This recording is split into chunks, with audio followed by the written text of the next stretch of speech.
Thank you for joining us here today in this majestic setting, almost as nice as Low Library on Columbia's main campus. We appreciate people being flexible and joining us here in Midtown Manhattan today for the 2016 Columbia Global Energy Summit. My name is Jason Bordoff. I direct the Center on Global Energy Policy at Columbia, and I'm a professor at the Columbia School of International and Public Affairs. I want to welcome everyone here in the room and the thousands more who are watching online right now, and the many more who will watch and listen to this event after the fact. Today's conference really could not be more timely. Global energy markets, needless to say, are in a period of enormous flux, transition, great uncertainty. Just here in New York on Friday, 175 countries got together to sign a landmark climate agreement, which, if implemented, would fundamentally change the energy system as we know it. Renewable costs are falling quickly, deployment is rising rapidly, raising lots of questions about the future of the electricity sector, utility regulation, and others. We're in the midst of one of the steepest oil price collapses in history with vast implications. The US, whose supply was really a primary driver in many ways of that price collapse, is seeing supply fall quickly now, questions about how quickly it can rebound that we're going to take up today. OPEC seems to, at least for the time being, have abandoned any role it might once have played as a market manager. And lots of questions about the outlook for oil demand, too, being driven by structural economic shifts, policy shifts, technology shifts, and changes afoot in the global natural gas market. 2 months ago, the US exported the first ever large-scale cargo of LNG from the lower 48. Gas prices have plunged in Europe, especially Asia. The EPA recently revised up estimates of methane emissions. And on the demand side, technology and policy changes are raising new questions about the role gas can play in distributed generation and transportation in a lower carbon future. Coal is in greater flux, Peabody Coal having just filed for bankruptcy, coal use falling sharply in the US, even declining in China. I could go on and on about the changes taking place in the energy sector right now, but it's really, I think, hard to imagine a time of as much uncertainty, volatility, ambiguity as we have right now. And so deepening our insights into all of those issues, understanding this complex and changing landscape is what a forum like this is all about. It's what we do every day at Columbia and at SEPA's Center on Global Energy Policy. And I'm looking forward today to a free and open exchange of viewpoints about all those issues, including viewpoints with which we agree and with which we disagree. And to help us make sense of the changes in the energy world today, we have a wonderful panel of experts representing a diverse array of perspectives, from oil to natural gas to renewables, from electricity to transportation, from the US to Europe to Australia, key architects of the historic Paris Climate Accord signed just a few days ago. Many of you who frequent the Energy Center's events are quite familiar with our work, so I won't go into detail, but let me just mention a few of the highlights since our summit last year. In addition to drawing on the extraordinary depth and diversity of the expertise on energy and environment across Columbia University, one of the world's great research universities, we've expanded our team of fellows at the Center on Global Energy Policy, including Antoine Haff, who just left the IEA, where he was the chief oil analyst and author of its flagship monthly oil market report.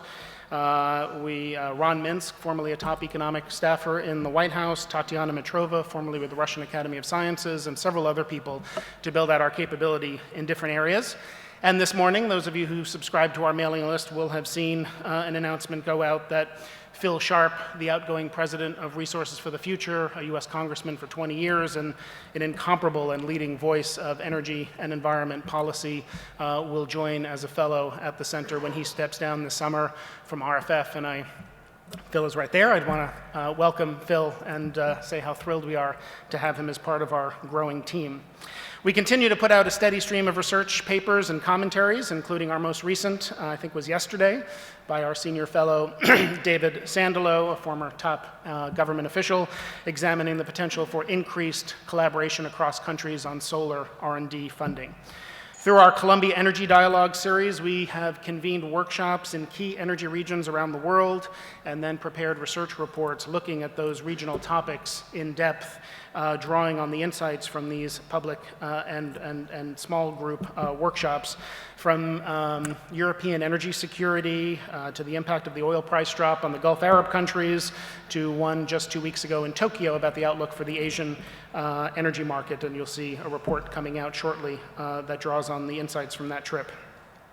In addition to our steady stream of world-class public events, we've also in the last year tried to use technology in new ways to engage and educate a broader audience about how the world is changing with our new Columbia Energy Exchange podcast. And this is one of the things I've actually been most excited about, a weekly 30-minute in-depth conversation with a leading energy expert from all different sectors, the private sector, NGOs, government.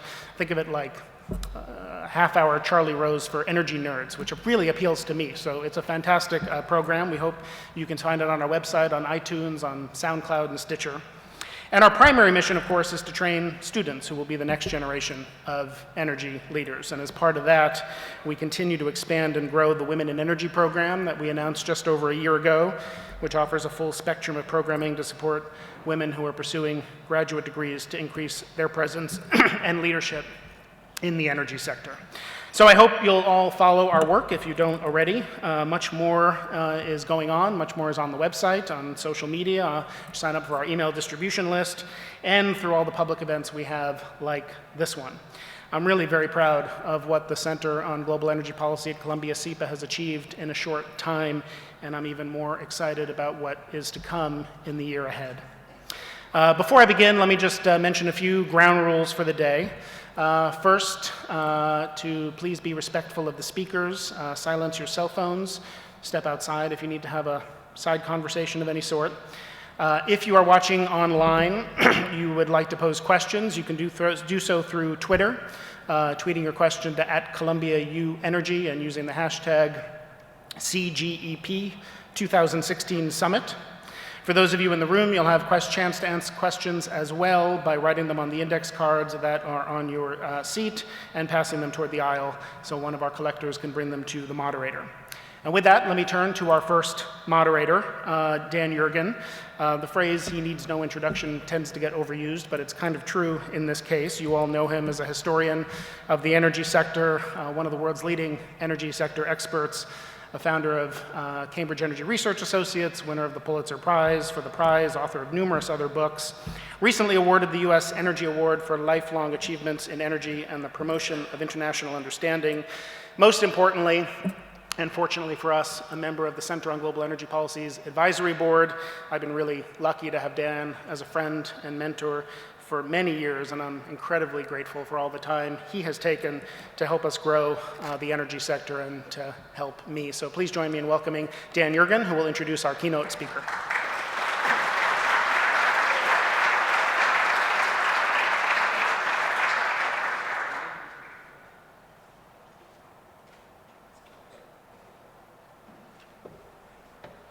Thank you, ladies and gentlemen, and welcome. I'm very pleased to be able to welcome today to open the session a dialogue with Patrick Pouyanné, who is the chairman and CEO of Total, which is both one of the world's largest oil and gas, or perhaps I should say gas and oil companies, but also is the owner of the largest integrated solar company in the United States. And we will be talking about what he's recently announced about what Total is doing in the renewable area. But Patrick began his career in the French government, was a senior advisor to the French Prime Minister on environmental issues, and in fact played a role in the early, not COP21, but COP much lower number when he was in that job. The last 2 decades he's been at Total. He's played leading roles in upstream and downstream, and of course now is the chairman and CEO. Please join me in welcoming Patrick Pouyanné.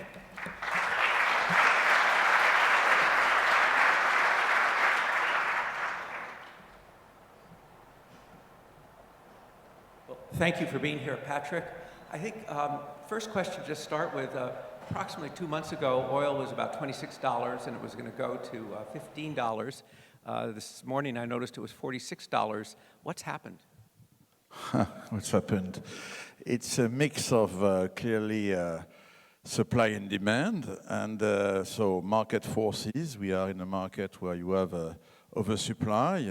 By end of 2015, the capacity was above the demand by around 2 million barrels of oil per day. But it's also a mix of, I would say, psychological effects in the market. In fact, for me, the price went dramatically down in January, February, because in OPEC, the OPEC summit in Vienna in November, nobody was expecting anything from this summit, in fact. But something worse happened, is that publicly Saudi Arabia and Iran in Vienna declared that they have decided not to control anymore the market. So the feeling that the market, that these OPEC countries could maybe take an action, has vanished suddenly. And so the price went down.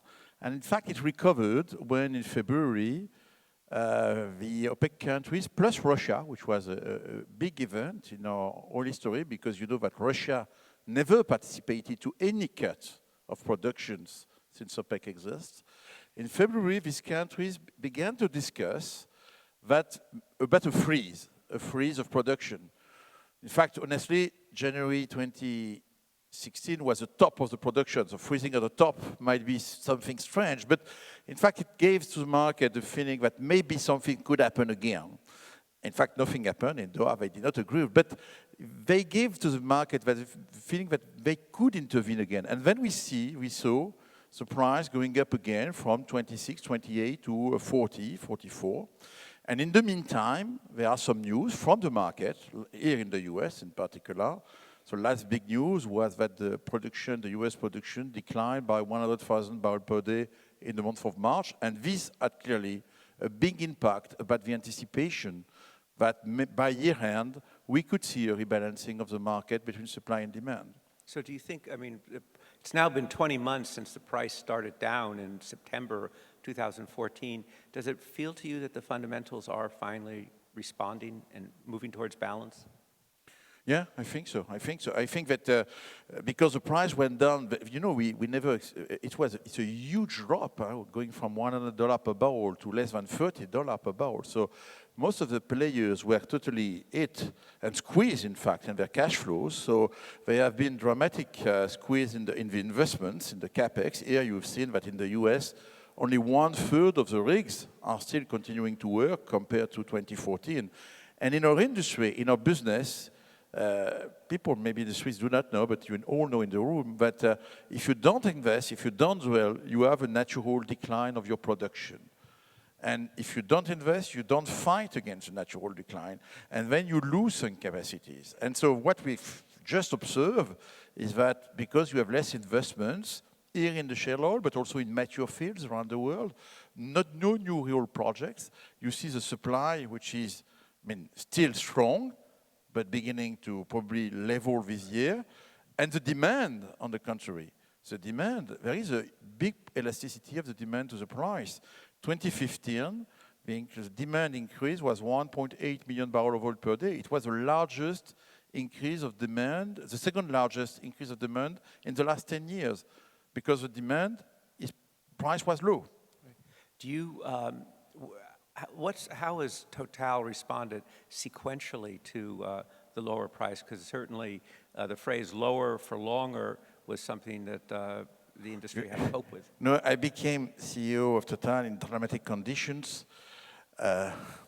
And 15 days after, the price collapsed. So I don't know if there is a link between I became CEO with the collapse of the price, but you know, when you see such a situation where suddenly you lose $10 billion of cash flows in 2 months, because each $10 per barrel, we lose $2 billion of cash flows. But you were investing $28 billion, and you have to face it. And you know, it's an industry, it's a commodity business where volatility is embedded in this business. And the only thing that I know is that you have to be excellent on what you control. And what do I control? I control the money I spend, the way I spend the money. I control the operational excellence of my teams. And so the motto suddenly in the company became from go for volume, because at $100 per barrel, the motto was go for volume, whatever the cost is. Suddenly we changed the motto and go for cost.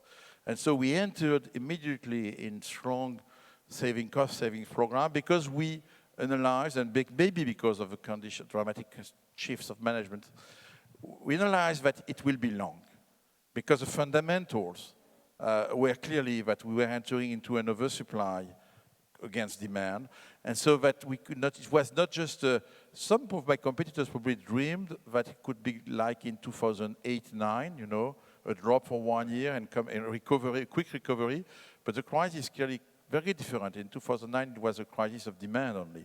There, it was a problem of overcapacity of supply, and it's more complex to come back to in the market. Well, so when you look out and see the drastic cuts, as you said, focus on costs, drastic cuts in investment, and you do in your own mind and with your colleagues think about the supply-demand balance, I mean, what's going to be the effect of this really dramatic cuts in expenditure, postponing mega projects and so forth? The consequence will be that in 3-4 years, there will be a lack of supply. It's obvious. Because, you know, we were spending in 2014 $700 billion. It was too much. In 2015, $500 billion. This year, 400, what more or less is expected. Such a drop, and only in the oil business, only two major projects have been sanctioned worldwide in 2015, only two. One in Norway, one in the US, Gulf of Mexico. It's clearly insufficient. And there is a lag time in our industry between when you sanction a project, the production comes 3 to 4 years after. So you don't see the immediate impact on all these no decisions, I would say, or less capex. But in 3-4 years, we will see the impact. Mm. And there is something that in life you cannot recover, is decision you did not take, you cannot speed them again. Still is difficult to build, you know. So I think that with the dramatic volatility and such overreactions of all the players, you will have a lack of supply in 3-4 years. Well, see, you've talked about investing counter-cyclically. How much of that have you done, and what does that mean?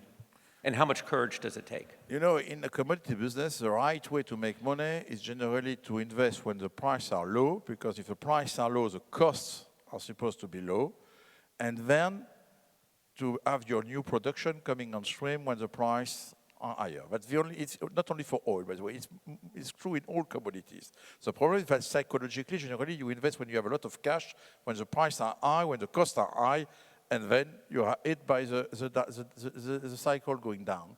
So what happens to us is that 2015, 2016, honestly, we were full of investment capex. We have no margin at all. We were just trying to see maintaining our projects. We could cut some capex on mature fields, but nothing much to do. But from 2017, we recover much more flexibility. I have only $12 billion committed for next year. So, and clearly for me and for us, the best strategy today is to be able to sanction projects, new projects, by the end of this year, providing that the costs are going down. And the costs are following. Because in this industry, the prices dictate the costs.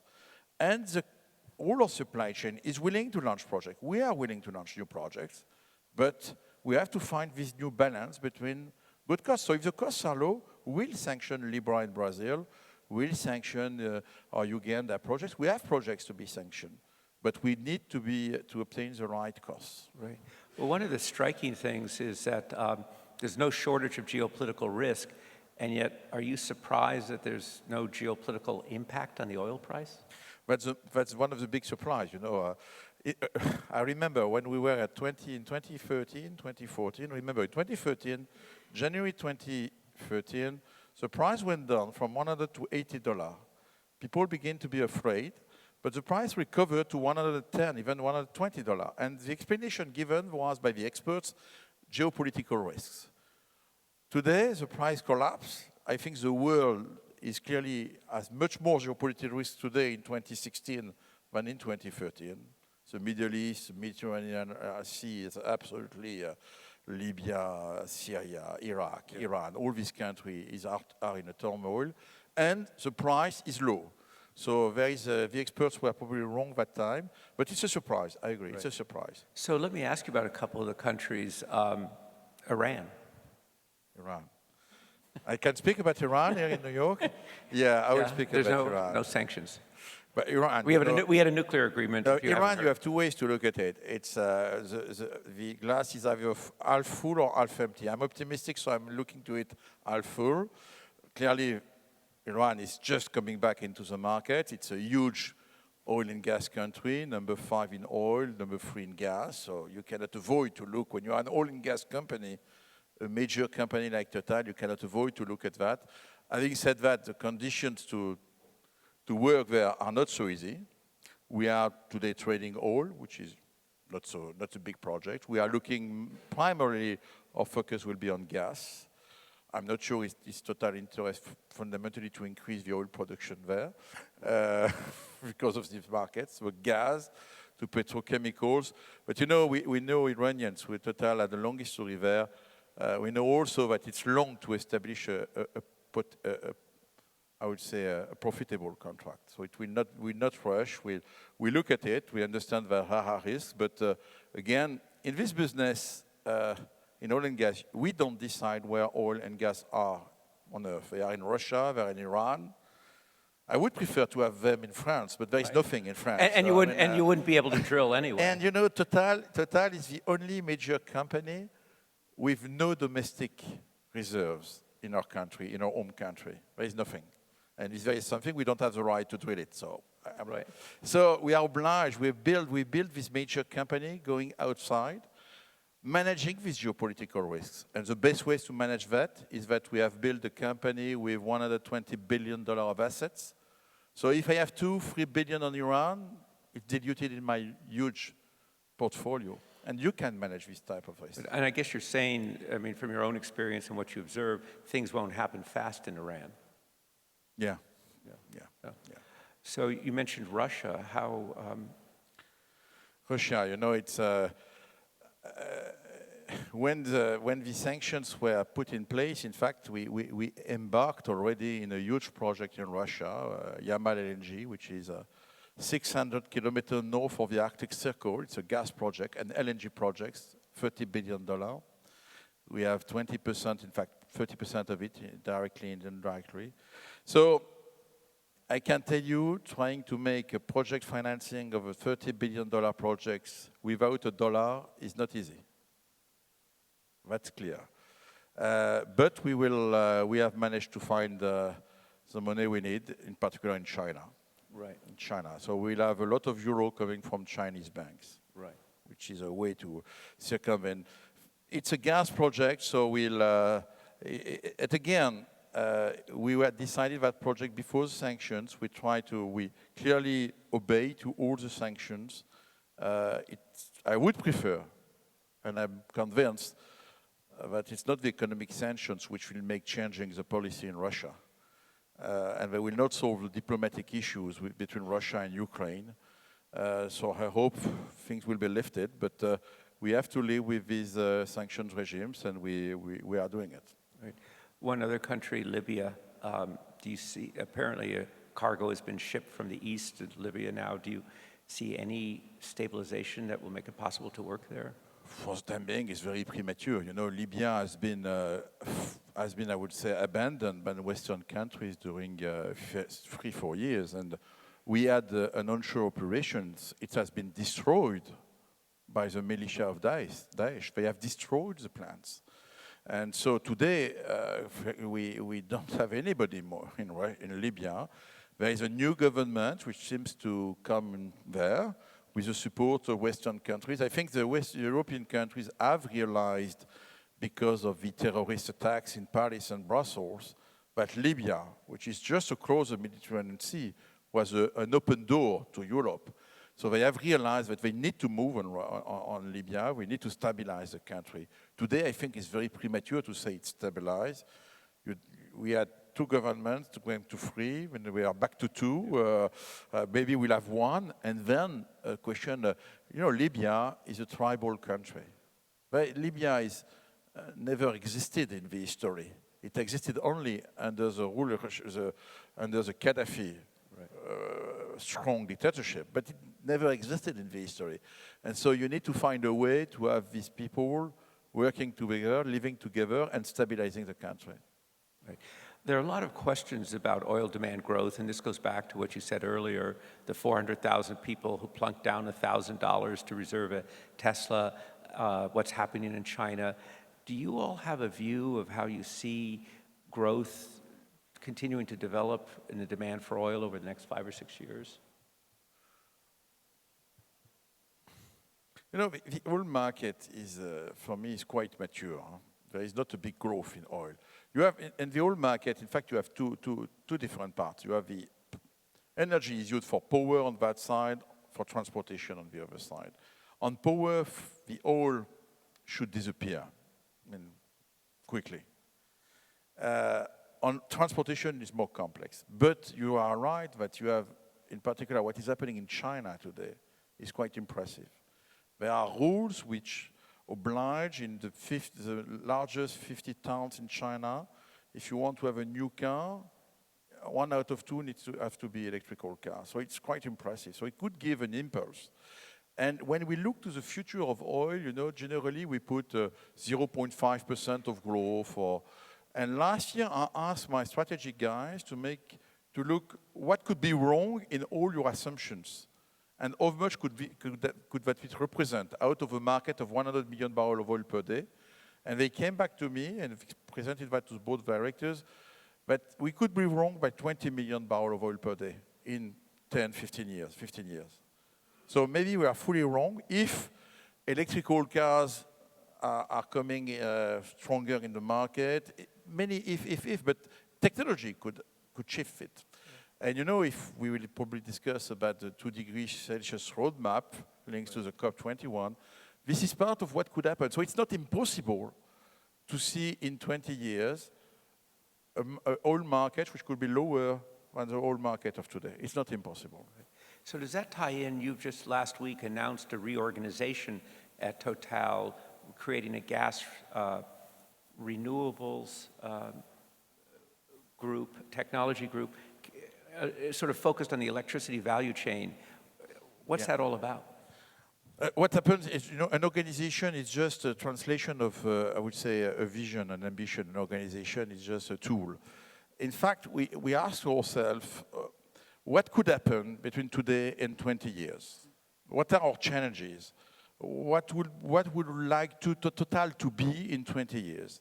And we identified 3 challenges, and one of them being clearly the climate challenge. We are an energy company, whatever we think. I don't know if it's right or wrong, but 195 countries have signed a treaty, and things will move. And the technology is moving as well. And so we want to stay in 20 years. In 20 years, we still need oil and gas, so we'll still be a major oil and gas company. But we want to continue to be sure that we'll be a major energy company. And it's worth, in our strategy, in our ways we look at it, to spend some money on renewables, etc. And why do we look to the electricity value chain? I'm a little long. In fact, when you look to the hydrocarbons, the gas market will grow quicker than the oil market. There is a growth in gas, because gas is cleaner than coal, and gas, I would say, is the hydrocarbon of the future. But when you develop the gas, it's for power. So you go to the power market. When you speak about renewables, Total is not there just to build, to have sun power, to build panels. You know, we are there to produce energy. You go to power as well. And so you need to understand these power markets. And so we realize that, in fact, if we want really to be serious and growing in the gas business, growing in renewables, we have to look to the power value chain. And we have to have people understanding these markets, which are different from oil and gas, from oil and producing gas. And we want also there to see if there is money to do. For example, you have with renewables a lot of decentralized center of productions. It creates a lot of opportunity to make tradings, power tradings, arbitrating.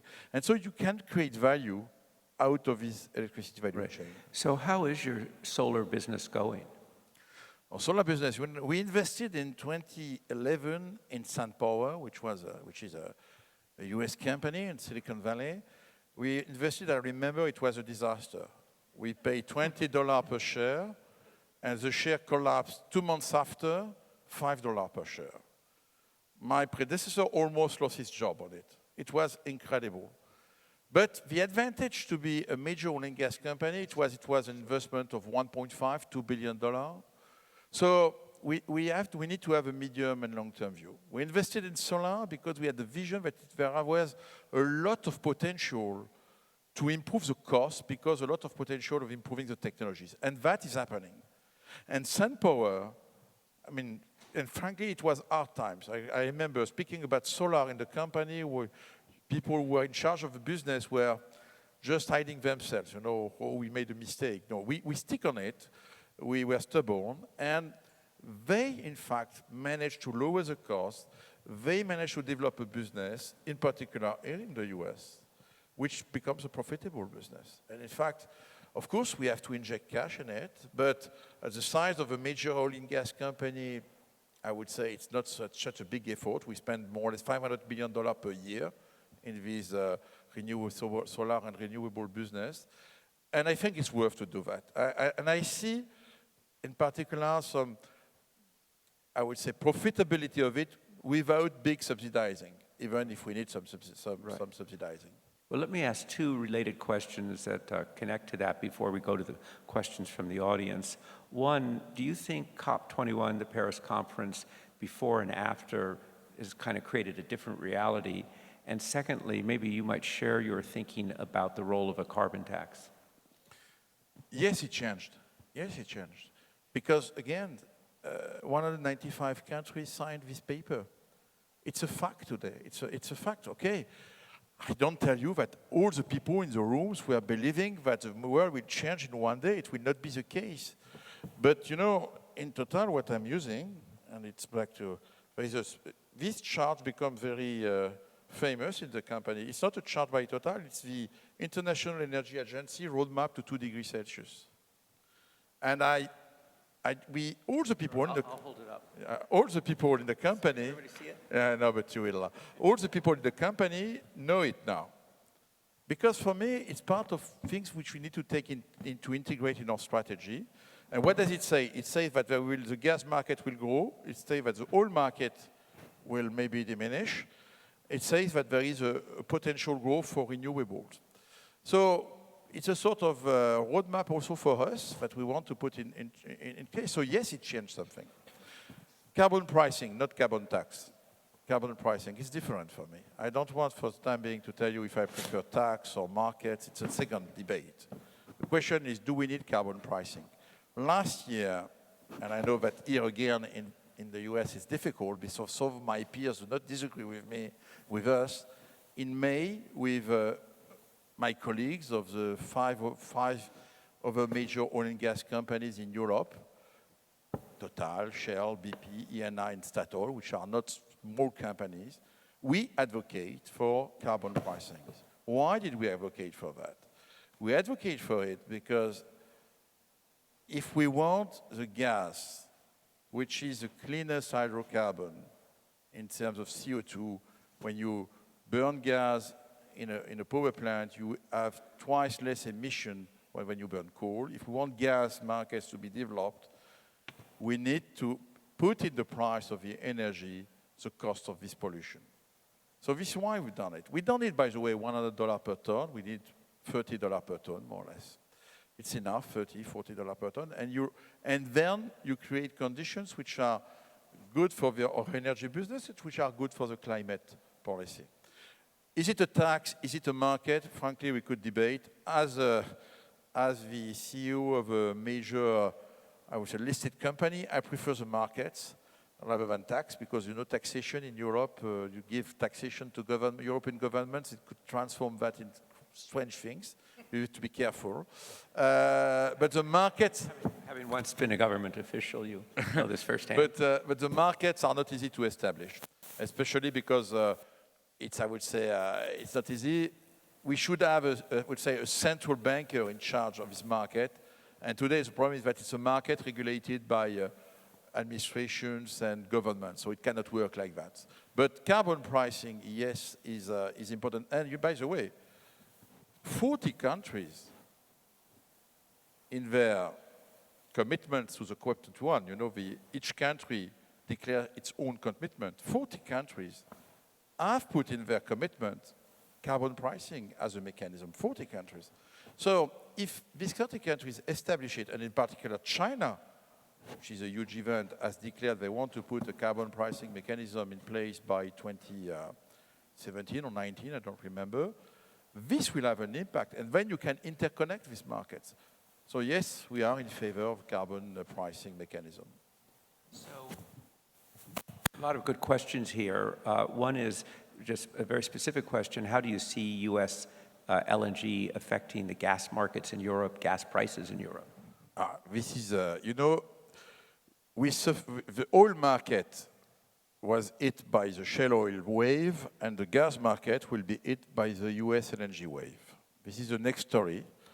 This worries me even more than the oil market. And clearly the price of gas in Europe will go down. Why? Because, in fact, you know, the history of LNG, when we developed the LNG business, all the LNG projects, including Australia and the Middle East, we were sanctioning projects only if we had long-term contracts in Japan, Korea, and China. But there, in the US, because probably of $100 per barrel, people were dreaming, you launch projects without any long-term contract, only by off-takers. By the way, the people who have promoted these projects have been brilliant. They transfer the full risks to the off-takers. And so you have people today who are committed to off-take LNG with a market which will be oversupplied. And where can they go? They can go where you have regas terminal. And the regas terminals are empty in Europe. You have a huge regas capacity in Europe, which is only today occupied at 30%. So this LNG will go to Europe, and the price will go down. It's good news for European industry. It's not a good news for gas producer in the North Sea like Total.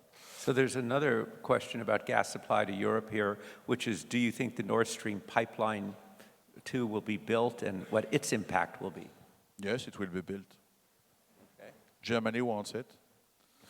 And you know, by the way, if I'm looking that, I'm not a policymaker, I'm in charge of Total, but when people speak about security of supply, the best security of supply for Europe is to have a maximum possible connections to outside. Europe will have a lack of source, will have no more production in 20 years. Norway only. So we need to interconnect Europe to many sources. So I think, yes, these 2 pipelines will be built. I'm observing that. I'm not involved, to be clear. I have no interest in it.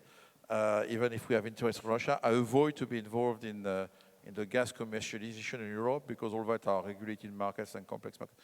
My bet is that it will be built. There are a couple of questions here wanting to know whether Total is interested about being more engaged in the U.S. upstream. Shale, it's called. You know, in the US, we are the number 38, I think, among the oil companies. In the world, number 3 or 4, so it's nothing. The problem is that we have big competitors in the US, US competitors. How could we be better than them? That's my question. Because my objective is to add value. Why Total, who has no human resources, and at the end it's a matter of human resources, how can we be better here than my competitors who are big companies? I have adapted, and you know, if today we have just published our results, we are better, we are considered as the best major companies in terms of results, it's because I have no operations in the US, so I have no loss in the US. So I'm not sure I need to use my cash to invest in the US, even if, again, we are an oil and gas company, we see a big potential for oil. So the question mark for the CEO of Total is, how can I manage to establish oil business in the US? Gas, no, because I'm fully convinced that gas price will be slow here for decades. So I'm not in the gas business, but oil, it's difficult to avoid the question mark. So one last question to tie it all together, Patrick. You've talked about the changes in Total that you are leading. In light of Paris and COP21 and the move towards renewable, this question asks, generally, how do you see traditional companies adapting to a different kind of a business environment, including one that you just described, which may see demand on quite a different course than people have been assuming? sure to have. So, Well, how do you see the industry adapting to the post-Paris? I mean, I think my view. My question was my too view long. clearly. Maybe I'm younger than some of my colleagues. My view is that we are in the energy business. We are clearly partly responsible of the CO2 emissions of products. We have all the skills, technological skills, financial capacities. We know the energy business to be part of the solution. And so I don't want that to be a constraint of Total, and I think on the industry. I think we need to move forward. We need to advocate that we can be part of the solution, not accepting people to accuse us that. Why? Because in 2035, in the International Energy Agency scenario, you have 45% of the energy mix which are still hydrocarbons. So we'll need oil, we'll need gas. So we need to explain that yes, we will need to do this oil and this gas, maybe less than anticipated, but we can be really the player and implementing a strategy which will help the world to go towards a more responsible energy mix. Right. And this is my ambition. And I think that with we have many colleagues who agree then it's a question of pace of development and to take strategic decisions. Patrick, thank you very much for sketching out that ambition and for generally sharing your views on these questions. On behalf of everybody here, thank you for coming to the 4th Columbia Energy Symposium.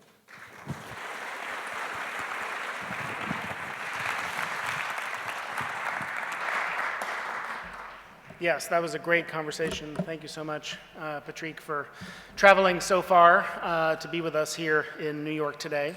I'm going to ask our next panelists to please come up on stage. Phil Sharp, Scott Sheffield, Chris Smith. Dan, you can return to the stage. Yeah. And Antoine Haff, our moderator for this panel. I introduced Antoine earlier, so I won't give his bio again, but please come up, walk behind me. Who joined us in September as a research scholar to lead a research program on the global oil market, formerly with the International Energy Agency as their chief oil analyst, with the EIA, and a really 20-year career that spans government, Wall Street, and higher education. And we're really thrilled to have someone of Antoine's caliber doing research for us about how the global oil market landscape is changing. And he is going to lead a conversation today with a pretty extraordinary group of panelists, and I'm going to let Antoine introduce the 4 panelists. Good afternoon. So yes, it's a really amazing lineup of speakers, and I could spend the entire session reciting their bio, which is in your handout anyway. So I think what I would say, to keep it very short, Jason, you already introduced Dan. All I would say about Dan is nobody has done more to shape the national and international conversation about energy with your career, but particularly with your seminal books, The Prize and the Quest, which really have framed the framework for understanding energy issues and have been unparalleled, unmatched to this day. Phil Sharp, as Jason said, we're very fortunate to count you as our next newest fellow at the center. You have had an amazing career, and we're looking forward to the new chapter. 11 years at the head of Resource for the Future, which is the biggest, the oldest think tank devoted to energy and environmental issues entirely. But that followed 20 years in Congress representing Indiana from 75 to 95, 10 years at Harvard, including in leadership position at the Kennedy School and leading energy and climate issues. So you've had a tremendous impact, and you've also had, in addition to your government and academic roles, an industry experience with Duke.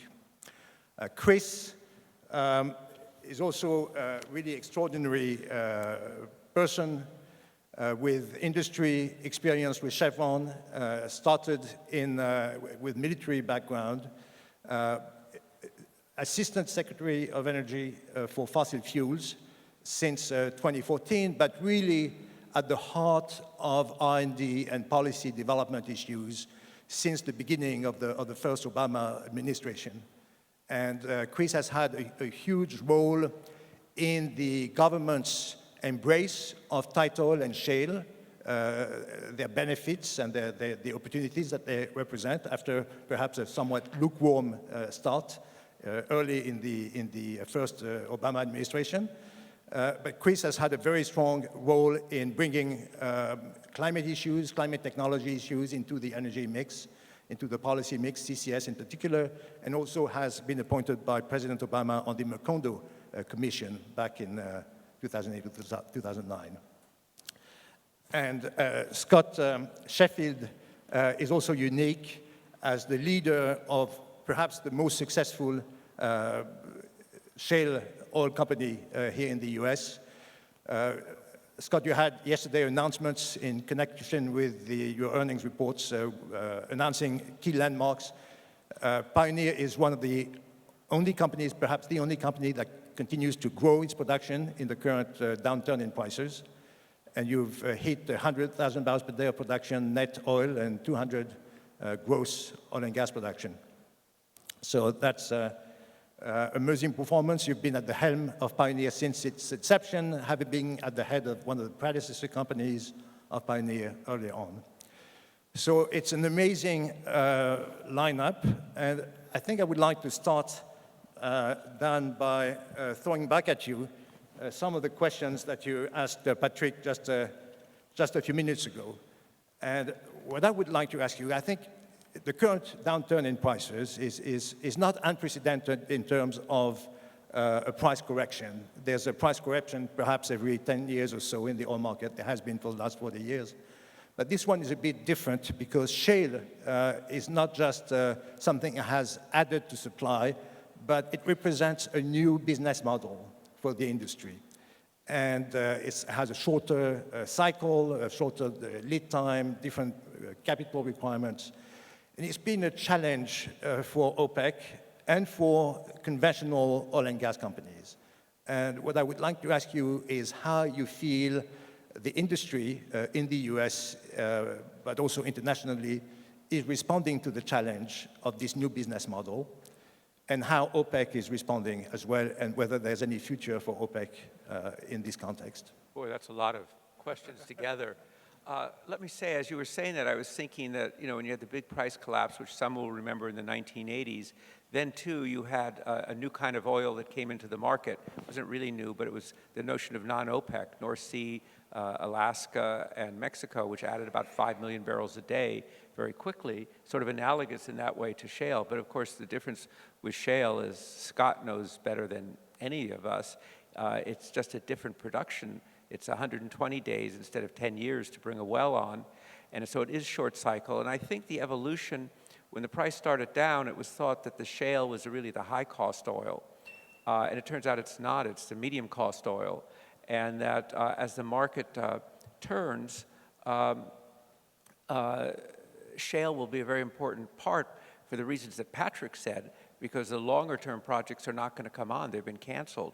So the U.S. will have a big role in terms of bringing additional supplies into the market in that sort of 2017, 2018, 2019 period. One question is, will they have the kind of capital to finance it as they did in the boom period? Right. And what do you feel about OPEC? I think you wrote recently in the press, you were quoted as saying that OPEC was irrelevant. Well, I think I was quoted saying that. I mean, I'm not exactly sure that's what I said. I think there have been a number of times that obituaries have been written for OPEC, and I think when it's convenient for the major producers to have a framework of OPEC, then it will become more active again. And I think we'll see another effort in June, when OPEC meets with non-OPEC to get some kind of framework of discussion when it's clearer what level of production Iran has actually gone up to.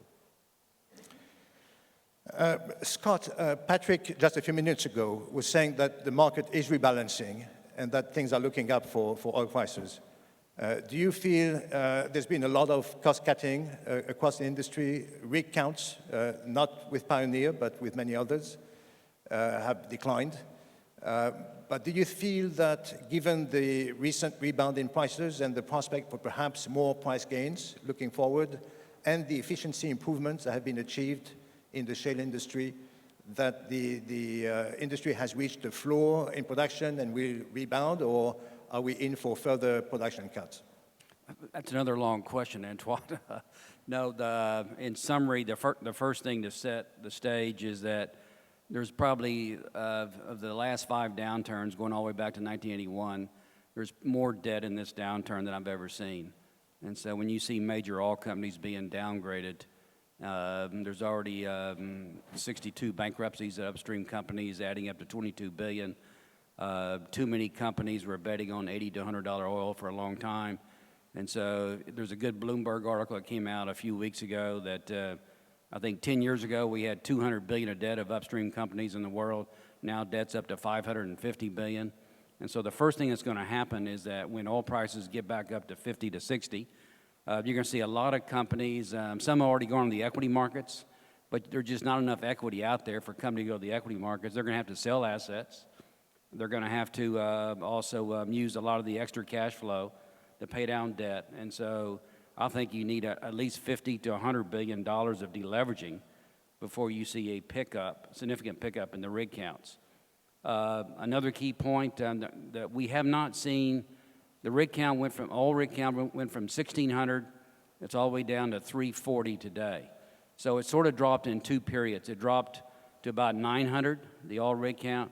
Now it's dropped to about 340. We haven't seen the effect of the production coming from this second rig count drop. And the EIA has a significant drop in the third quarter of this year, dropping down to about 8.3 million barrels a day. Today, it's a little bit less than 9 million barrels a day, dropping all the way down to 8.3 in the third quarter. So also, another key point, the drilling contractors.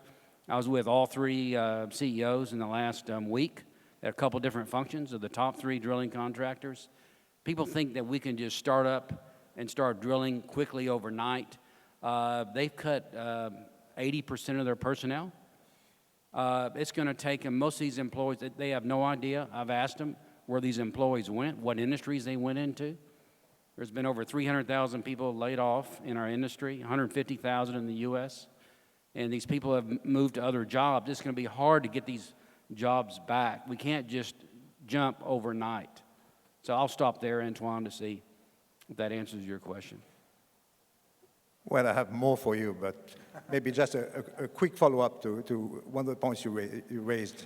You said there's going to be asset sales, so there's going to be a fair amount of restructuring, perhaps M&A in the industry. How do you feel the industry will emerge from this process? Do you feel that the majors might get into shale or get back into shale a bit more than they have recently?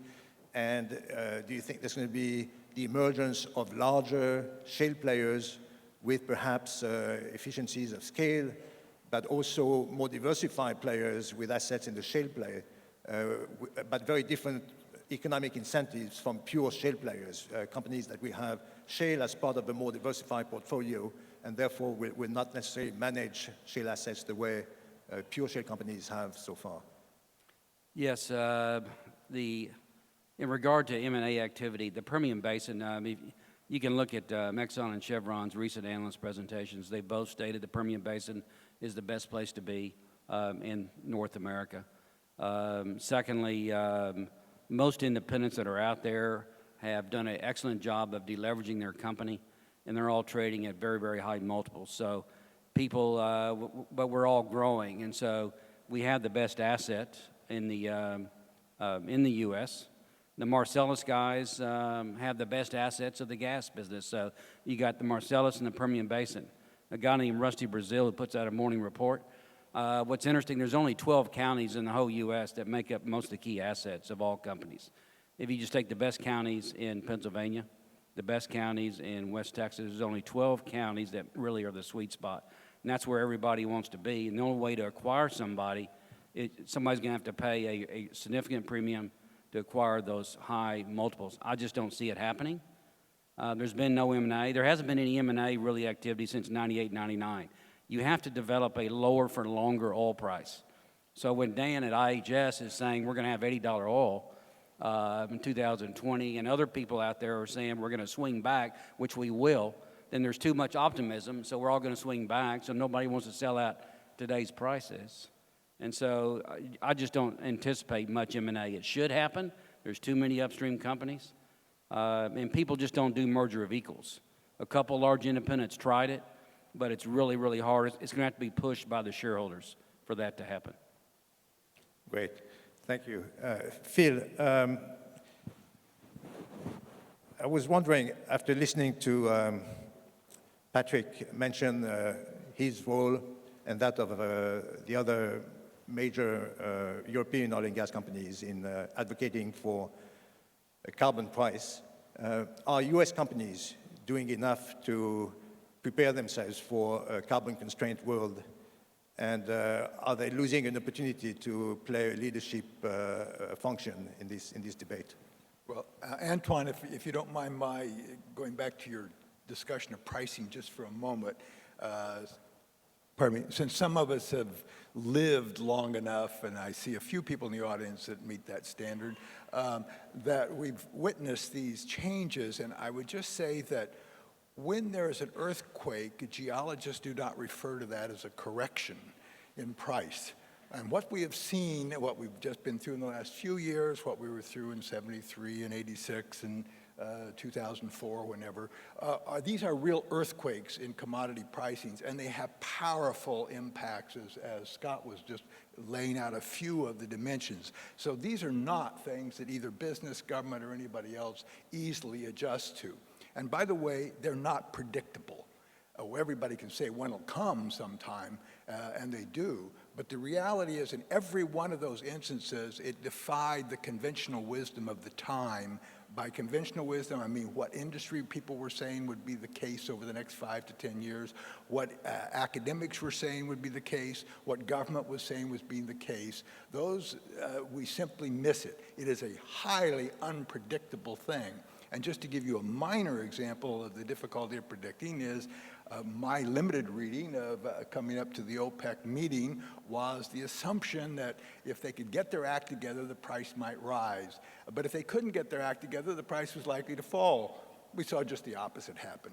OPEC, by the way, has had great difficulty in recent years getting their act together kind of proposition. So you just need to step back and understand how complicated and difficult it is to manage a business, to figure out these calculations in this. But let me turn to the issue of whether the question about whether American business leaders are sufficiently proactive on this within the oil and gas industry. And look, it's a very mixed bag.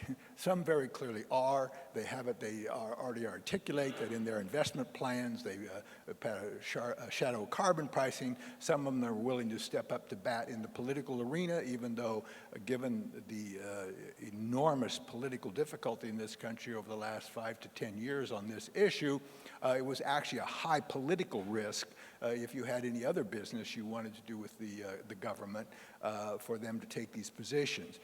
But I think that most of the sophisticated ones and the ones that want to be CEOs 5 years from now and who are managers who want to grow into becoming CEOs understand this is one of the risks they've got to manage because this country is going to manage it, other countries are starting to, and the politics are changing here rapidly. And what we're seeing is that if you don't buy into this theory, as there are a couple people running for office that don't at the moment verbally outside, I think they'll change their position if they ever get elected, but which is doubtful. But excuse me, I'm slowly getting out from under the requirement of very careful speaking as a result of being the head of a research organization. So don't tell them I've got 2 more months and I'm starting to let it loose. But let me go back to the issue.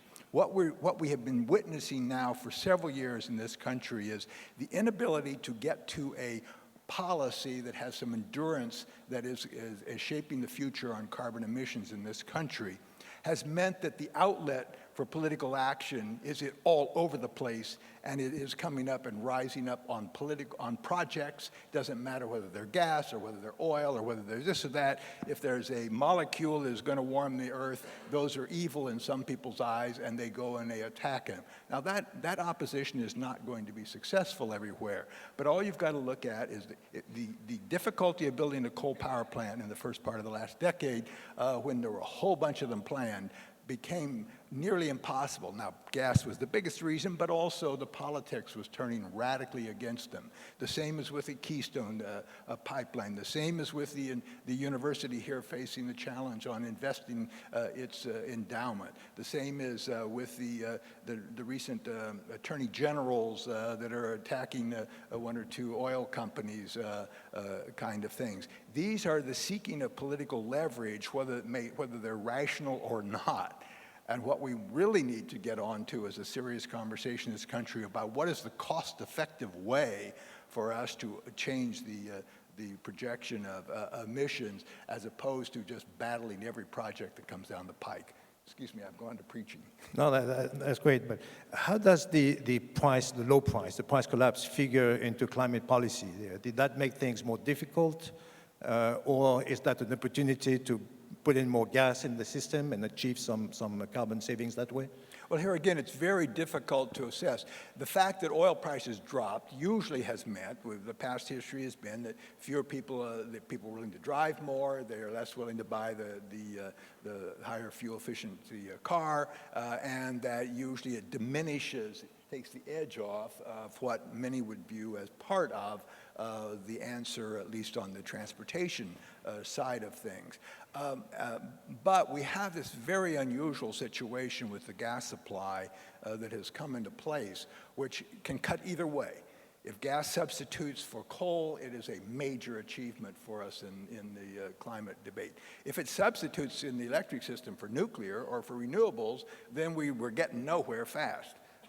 Kind of thing. So this is where policy is going to be important at the state and federal level to help see that we capitalize on this. The other thing I'd say about price is, when prices don't just affect markets, they are powerful drivers of politics in this country. And every time we had a major price rise, we ended up getting a major comprehensive energy bill out of Washington. Price rises are like a blowtorch on the rear end of Congress.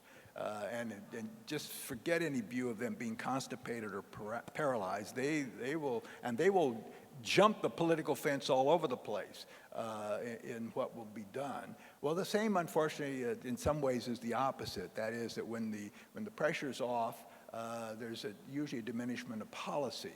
Now, that also opens the opportunity, if we want to do carbon pricing, this is a hell of a good time to do it. So, Chris, when the shale revolution started in the US, I think it was widely seen, and rightfully so, as something that was really industry-driven, and driven largely by fairly small independent companies rather than by large or major companies.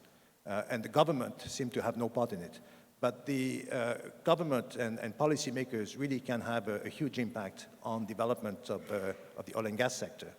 And I think one of the areas you worked on has been CCS, and you've been involved in mission innovation.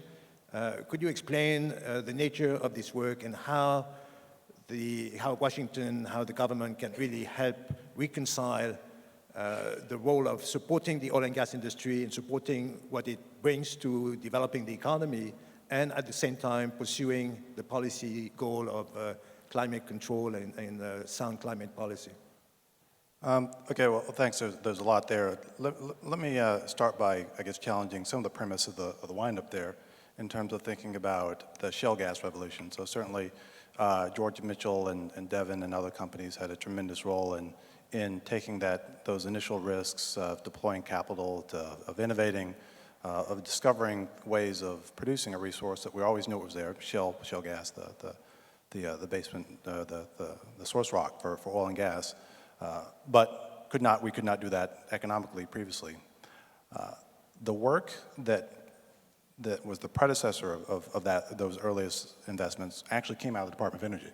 The very first horizontal wells that were drilled in order to produce in pay zones, the very first hydraulic fracturing efforts, and this started back in the 70s when it was a crazy era of research. I mean, why would anyone want to spend taxpayer dollars trying to figure out how to pull shale gas out of the source rock?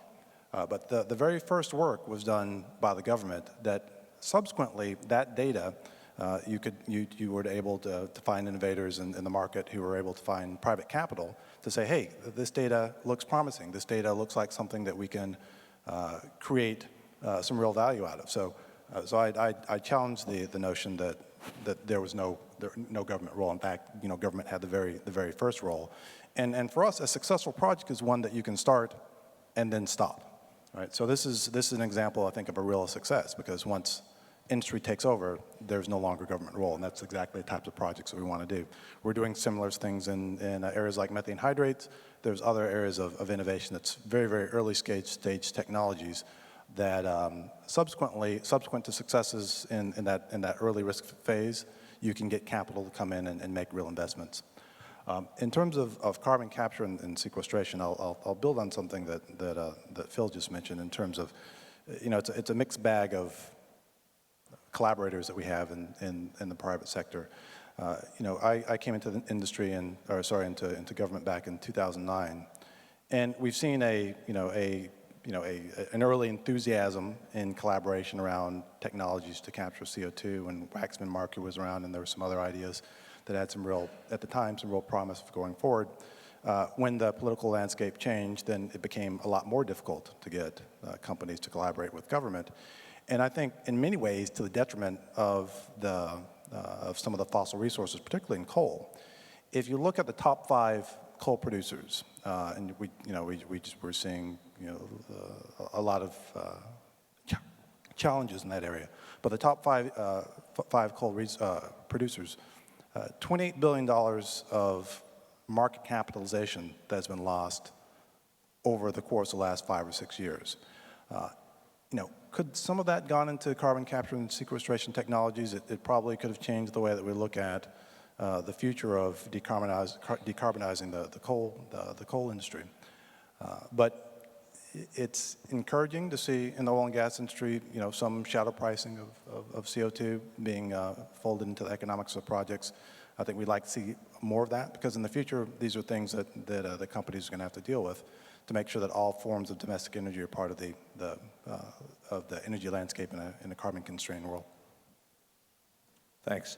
There's a few questions coming from the audience, and a couple are, I think, best directed at Dan, at least initially, and they have to do with Saudi Arabia.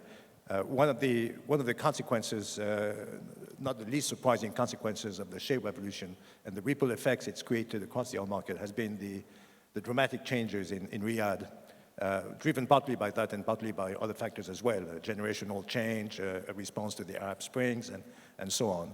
But recently, from the November 2014 OPEC meeting, when Saudi Arabia took the lead in deciding not to cut production and to go with market forces, to the more recent moves when MBS announced an IPO of part of Saudi Aramco, there's been tremendous changes and lots of surprises. So people are really curious to know your feeling about whether this policy is going to be successful. Are the Saudis really succeeding in letting the market fix itself in not only not cutting production, but actually increasing production? Is that really driving out the higher cost production from the system? And how truly are they willing to move beyond oil? Is that something, the program of diversification and modernization, deregulation that's been announced, is that for real? What can we expect from it? That's a multi-part question. I think that, at our conference, some of you may have heard Ali Naimi about 2 months ago, the petroleum minister summarize the policies, well, we're going to leave the market to the market, and low-cost oil is not going to subsidize high-cost oil. And I think in Patrick's comments, we saw the reaction when he talked about all the projects, the big mega projects that are not going ahead. So I think it is rebasing the market. And Scott, whether it's $80 or whatever it is in 2020, I think at least from the viewpoint of those exporters, they thought concluded a $100 barrel was too high from their own competitive point of view. They thought it was the right price. What Saudi Arabia is doing is, in a sense, also what others are doing. Abu Dhabi has been moving in the same direction. What I think Saudi Arabia wants to do is obviously reform its economy, create jobs for 5 million or so young people who don't have jobs, diversify, be less vulnerable, and I think become a financial power in the world economy as well as an oil power. The timetable is very ambitious. There's a lot that has to happen as to what years this will all happen, when the sovereign wealth fund will achieve the scale they want. It seems that an IPO, it's not going to happen overnight anyway. There's a lot of work to be done, but it is saying, it doesn't want to just live off oil. It needs a diversified economy. And I think that reflects the fact that it's not a country of 7 million people. It's now a country of 30 million people that's still growing fast. Traditionally, Saudi Arabia has maintained, at least for the last 40 years, a firewall of sorts between the technocrats at the helm of the oil ministry and the oil industry and the royal family. But that kind of fell apart just about a week ago in Doha when Ali Naimi came out with an agreement for a freeze with other producers, and then MBS seemed to pull the rug from under him and said, no way, we're not going to do any freeze. Do you see that as a sort of repoliticization of oil, using oil as a weapon perhaps against Iran, perhaps against Russia?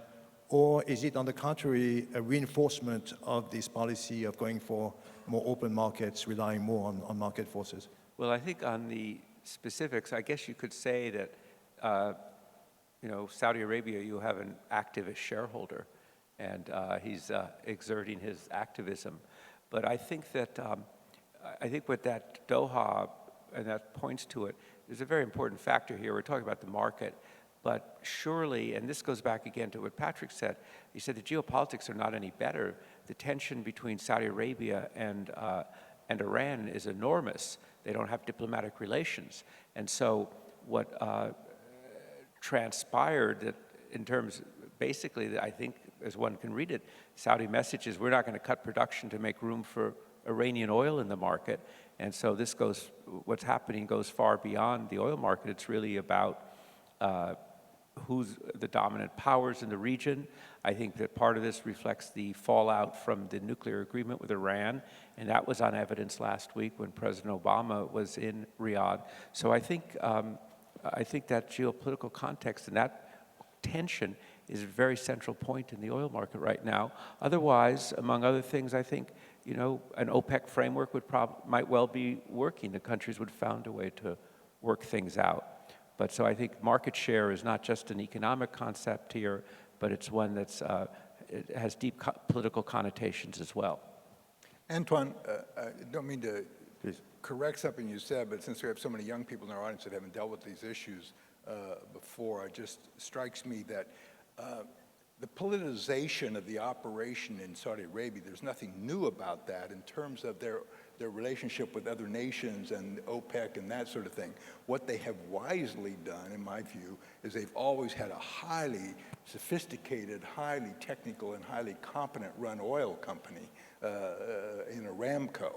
But it's not as if it just operates like it's a market thing over here and the government is over there. I mean, there has always been a strategy and who was doing what, I'm not, our fellow here may be much more wiser about that, but I would be careful about the assumption that suddenly now it's become a politicized operation. Right. If I can add one other thing, because you mentioned Russia, I think one of the other features of this, and Patrick referred to it, Russia had said we will never participate in a freeze, we're not going to cut back. suddenly Mr. Putin called a meeting with the CEOs of all the Russian oil companies, and he said, you know, I think I'm in favor of a freeze. What do you guys think? And remarkably, they all agreed with him that a freeze would be a good idea. And I think that was a big deal going in there. So even though they're on different sides of the issue when it comes to Syria, you've seen the Deputy Crown Prince went to Russia, pledged $10 billion for investment in Russia, and I think part of the sense of the U.S., their fear the U.S. is disengaging from the region, their fear that the U.S. and Iran are going to get closer, is you see a much stronger dialogue between Russia and Saudi Arabia. You know, the U.S. government was discouraging Americans from going to the St. Petersburg Economic Forum last June. I believe there were like 300 Saudis there. Right. No, I completely agree that you can't really dissociate politics and oil in Saudi Arabia, but in the last 30 years, the hand of the royal family in oil policy has been always very discreet, and Ali Naimi for the last 20 years has been the public face of policy, and there's been very rarely a show of disagreement within the kingdom, and that's the much more public role taken by MBS, and the show of tension internally is very new, I think. So I think we will keep going back and forth between geopolitical issues, Saudi Arabia, and more technical issues and market forces, because that's the nature of the industry, and that's really what's driving the market and the industry today, this tension between shale revolution, largely driven by technology and financial factors, and more geopolitical or political issues, the Arab revolutions, and so on. So the next questions are for Scott, and again, it's a multiple question here. I just group a couple. One is about hedging strategies, and are companies sufficiently hedged? I guess your company looks pretty well hedged, and its hedging strategy has been quite efficient and quite successful. But how does the rest of the industry compare? And what will it take? How high does the price need to go for shale production for growth to recover and to resume?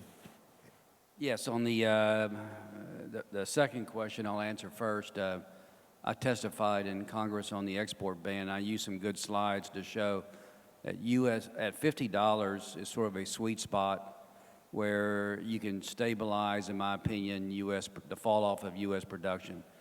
You're not going to grow it at $50. It's going to take $60 plus, maybe as high as $70 to get U.S. production to start growing again. Maybe it's 300,000 barrels a day. Maybe it's 600,000 barrels a day. Depends on how much the world needs. And most of it's going to come from the Permian Basin because the Eagle Ford and the Bakken had already flattened even prior to the collapse of oil prices. So the world's going to be more volatile in regard to oil prices. In my opinion, we're not going to have a period of 5 to 6 years of 70, 80, even if it gets to 60 or 70 or $80, it's not going to stay flat for 5 years. There's just too much things that could happen in regard to, it's going to create more volatility. So the people that hedge the best, including Pioneer, we picked up about $2.5 billion of value in hedges over the last 3 to 4 years. Most of it's been realized in the last 2 years. And we're trying to protect the capital budget. It's amazing to me that most large companies, I'm talking about 30, 40, $50 billion companies, or greater, do not hedge at all. Some say they have downstream, that's their hedging vehicle. But I know for a fact that now with this collapse, how fast it happened, how many companies have been downgraded, that people are going to change their hedging policy. They're changing it already. It'll take us several quarters to see their financial statements, but people are hedging more and more in the marketplace. They will continue to hedge more. And secondly, they're going to change their debt to cash flow targets. So too many independents operated at a 2.5 to 1. So take your debt divided by your cash flow is about 2 to 1 or 2.5. Pioneer has always operated between 1 and 1.5. So if you see a collapse, worst case, you go to 2 to 1 if you're at 1. But many companies were operating at debt to cash flow of 2, 2.5, and so you go to 4 to 5. And what's interesting, the OCC just came out recently and stated to all the major banks in the U.S. that if your debt to cash flow is 3.5 or greater, you got to reserve capital again, and it's non-performing. And so we had this $100 billion of private equity out here in the marketplace. They're having a hard time doing deals now because they can't get the returns anymore because they can't leverage 70%. They're going to have to leverage maybe 30, 40% from the banks and have to put up 60, 70% equity. So those are the couple changes that I see happening over the next cycle, the next 5 years.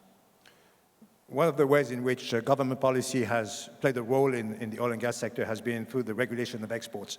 So Chris, I think you had actually a very key role in turning the supporting policy to turn the US from a LNG importer into an exporter. But last December, I think it came to many as a surprise that the previous restrictions on crude exports were lifted. And Scott, how do you feel about this? Does the lifting of the ban on crude exports change the situation for you and for the industry? No, I generally traveled, the last 40 years I traveled to Washington probably once a year. I probably traveled 30 times in 2 years, maybe 40 times in 2 years. And I was surprised how we had as much trouble, the industry, with the Republican sides, educating them as the Obama administration, and also the Senate and the House. So we had to educate everybody because everybody forgot about the law in 1975. So we had to educate everybody. We first got condensate approved as a processed liquid. So Pioneer was the first company to export condensate back in 2014 in the summer. The news broke. And then we started working on regard to crude export ban. And at the end of the day, I knew it was going to take a trade because in the industry, we trade all the time. And so we ended up trading solar and wind tax credits to get the export ban, so all sides win. So it's a good deal for the U.S. And when we start growing U.S. production again, we're exporting now probably somewhere 200,000-300,000 barrels a day. If you don't mind, I do a commercial for my research organization. About 2 years ago, they did one of the early studies that said this. Mention the name of your research. Resources for the future. But our economists and scholars said that it was just not going to cause a price rise. It's an anachronistic policy that's left over from the 1970s. And by the way, there are various ways around it. You export products, you don't export oil, crude oil. So it was left over from the high-tension days that we're going to desperately try to be self-sufficient in some way, and it really, I think, is a step forward. Yeah, the Center on Global Energy Policy also produced a report on this issue a couple of years ago that had, I think, an impact on the debate about this. A question for Chris. What do you make of the growing movement calling for keeping oil in the ground and opposing leasing pipelines, etc.? Do you see that as a valid strategy to reduce hydrocarbon use? So, I mean, we're certainly not advocating any strategy for reducing hydrocarbon emissions by keeping oil on the ground. That's not a position. Let me comment just very briefly on the back and forth on exports. The Department of Energy, we don't oversee oil exports. That was a congressional issue that's now been resolved and probably will not have an enormous impact in this price environment. We do oversee natural gas exports, which is a truly new opportunity for the United States. I was just down in Sabine Pass on Monday of this week, and I saw many of you here in the room down in Louisiana. Amazing outcome of I think an important project, not only for the region, not only for the U.S. economy, but also for the world economy. So that's a process that's changed a lot over the last few years. I've had the opportunity to testify before Congress on 15 separate occasions since I got here in 2009. About half of those have been on this one issue on LNG exports. And I think, interestingly, I think it's an issue that's now getting somewhat less attention. As there was at one point a fear that by exporting additional quantities of LNG that you would be increasing the price that American consumers pay for natural gas, and certainly we've seen, certainly in this price cycle that has not been the case. So important to see that not only does industry evolve to changing conditions, but also the processes that we follow with the government have to evolve as well. I think we're getting close to the end of this panel, but I have a question here which really is for everyone, particularly Scott and Dan. It's about financial access for oil and gas companies, and were you surprised by the relatively low cost of capital for unconventional oil and gas companies? And has that been really a major factor behind oil and gas development, the shale oil revolution? And is that critical? Is the depth of the financial market critical for future developments in this industry? I think I've already commented on that, Antoine, but there was $20 billion of equity raised last year for upstream companies, $12 billion so far this year. So the equity markets have been opened, but there's probably needs another 50 to 100 billion of deleveraging by these upstream companies in the U.S. So they're going to have to do it. They can't just do it with the equity markets. And then the private equities I mentioned, there is 100 billion plus out there in the marketplace, but it's being constrained by this new OCC ruling. That's going to prevent them from getting their right returns. And so you're not going to have a lot of assets move. Now, once oil prices move up, I think you'll see some assets start to move at some point in time. I remember a couple of years ago when Ben Bernanke remarked at that point when the shale oil and gas was very much on the upswing, that he said it was one of the most positive, and then he said it was the most positive thing to have happened to the U.S. economy since 2008. Clearly, the economy has moved on, and the energy industry has moved in another direction. But I think if you would say that the shale development in the United States has been a very big beneficiary of QE2 and very, very low interest rates and access to capital to build up those kind of numbers that Scott described. Could I just comment on why we got to shale, where there was sort of this debate about market and policy, and both are very important. But it's also, I think, very important to understand where prices were around the year 2000 in natural gas. But they were out of sight. They were going up. The market was supercharged. So those entrepreneurs that were wise enough to take the risk and get out there, and those investors, they really had a golden not a parachute, but incentive out there, which later the gas prices came down, and now you're dealing with a much more difficult marketplace. But some of our colleagues sometimes forget the power of price, but it's also not just that we have a nice steady price. It is the fact that we have these radical swings, which we haven't learned how to control, and believe you me, the debate has gone on for 40 years about how to get steady pricing without having the government own everything. And it hasn't worked, but that was a supercharge, which, by the way, most of the major oil and gas companies did not participate in until very, very late toward the end of that decade. I mean, it's, now gets forgotten, but people like Sharif know this very well, but in 2003, the National Petroleum Council study was all about getting the United States ready to be the world's largest importer of LNG. But a combination of technology and markets just turned that around. And we were still in 2005 energy bill, the 2007 energy bill. Most people were still operating under that theory, even as late as that. And in that period, we had 40 LNG import terminals that were sitting before the Department of Energy. So that was the debate at the time, how many of those should be permitted. So that's turned itself on its head. Given this turnaround, how quick does the government see low prices? I mean, normally you'd think low prices are good for consumers, good for the economy. We haven't really seen low prices stimulate the economy to the degree that they might have in the past, given the price Well, that's a question we have to address in each one of our public interest determinations that we make when we're looking at providing a company the opportunity and the ability to export U.S. LNG to non-FTA countries.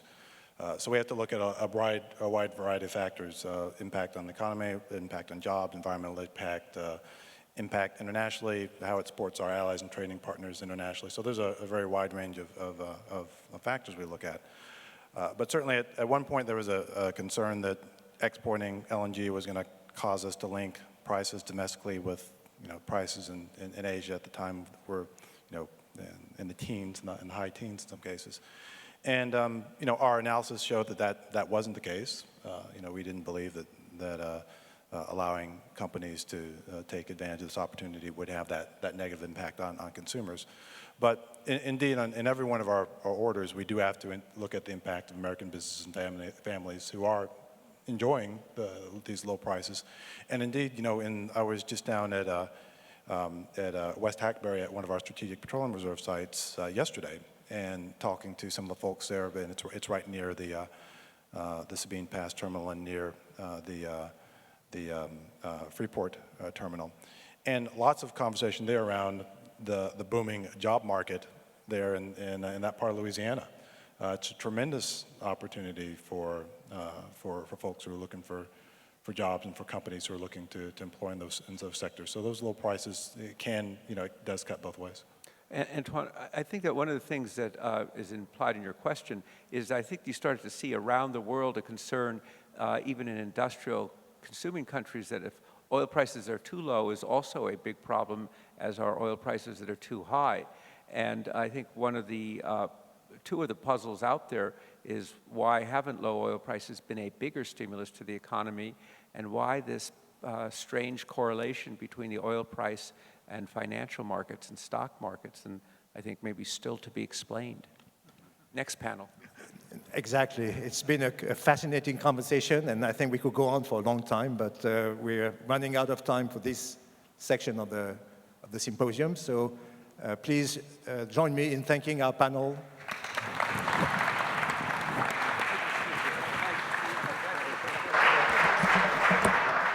Thanks so much, Phil, Scott, Chris, Dan, Antoine, for moderating. That was a really fascinating discussion. Teed up a couple of the issues that we're going to turn to in the next discussion on how the global natural gas market is changing. But before we get to that, just given the change of venue, we had a slight adjustment to the schedule. So in theory, welcoming remarks would go at the beginning, but I'm going to ask the Dean of the School of International and Public Affairs, my boss, Merit Janow, to come up and just say a couple of words on behalf of Columbia University and the School of International and Public Affairs.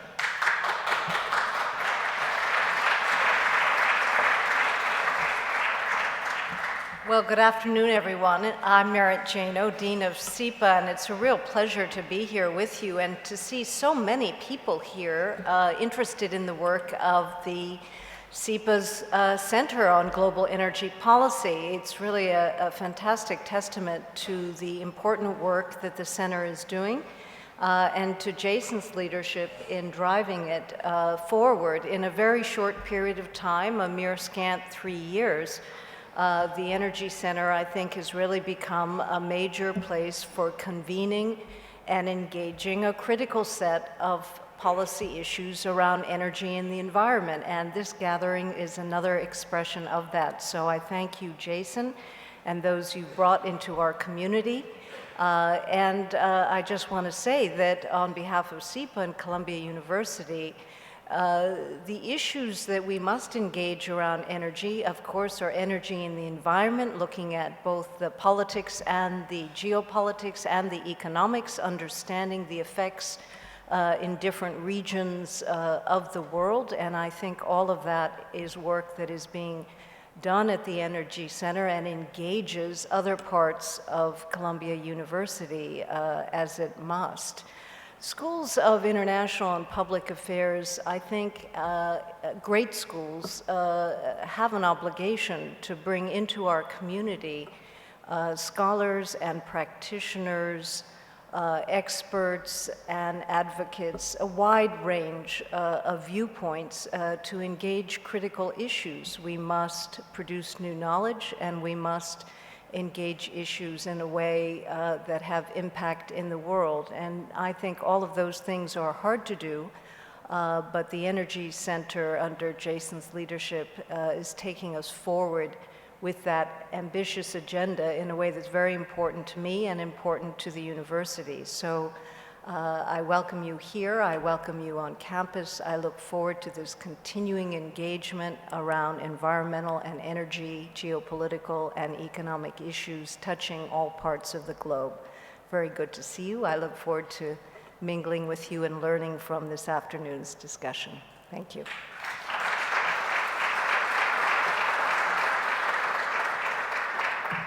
Thanks so much, Merritt.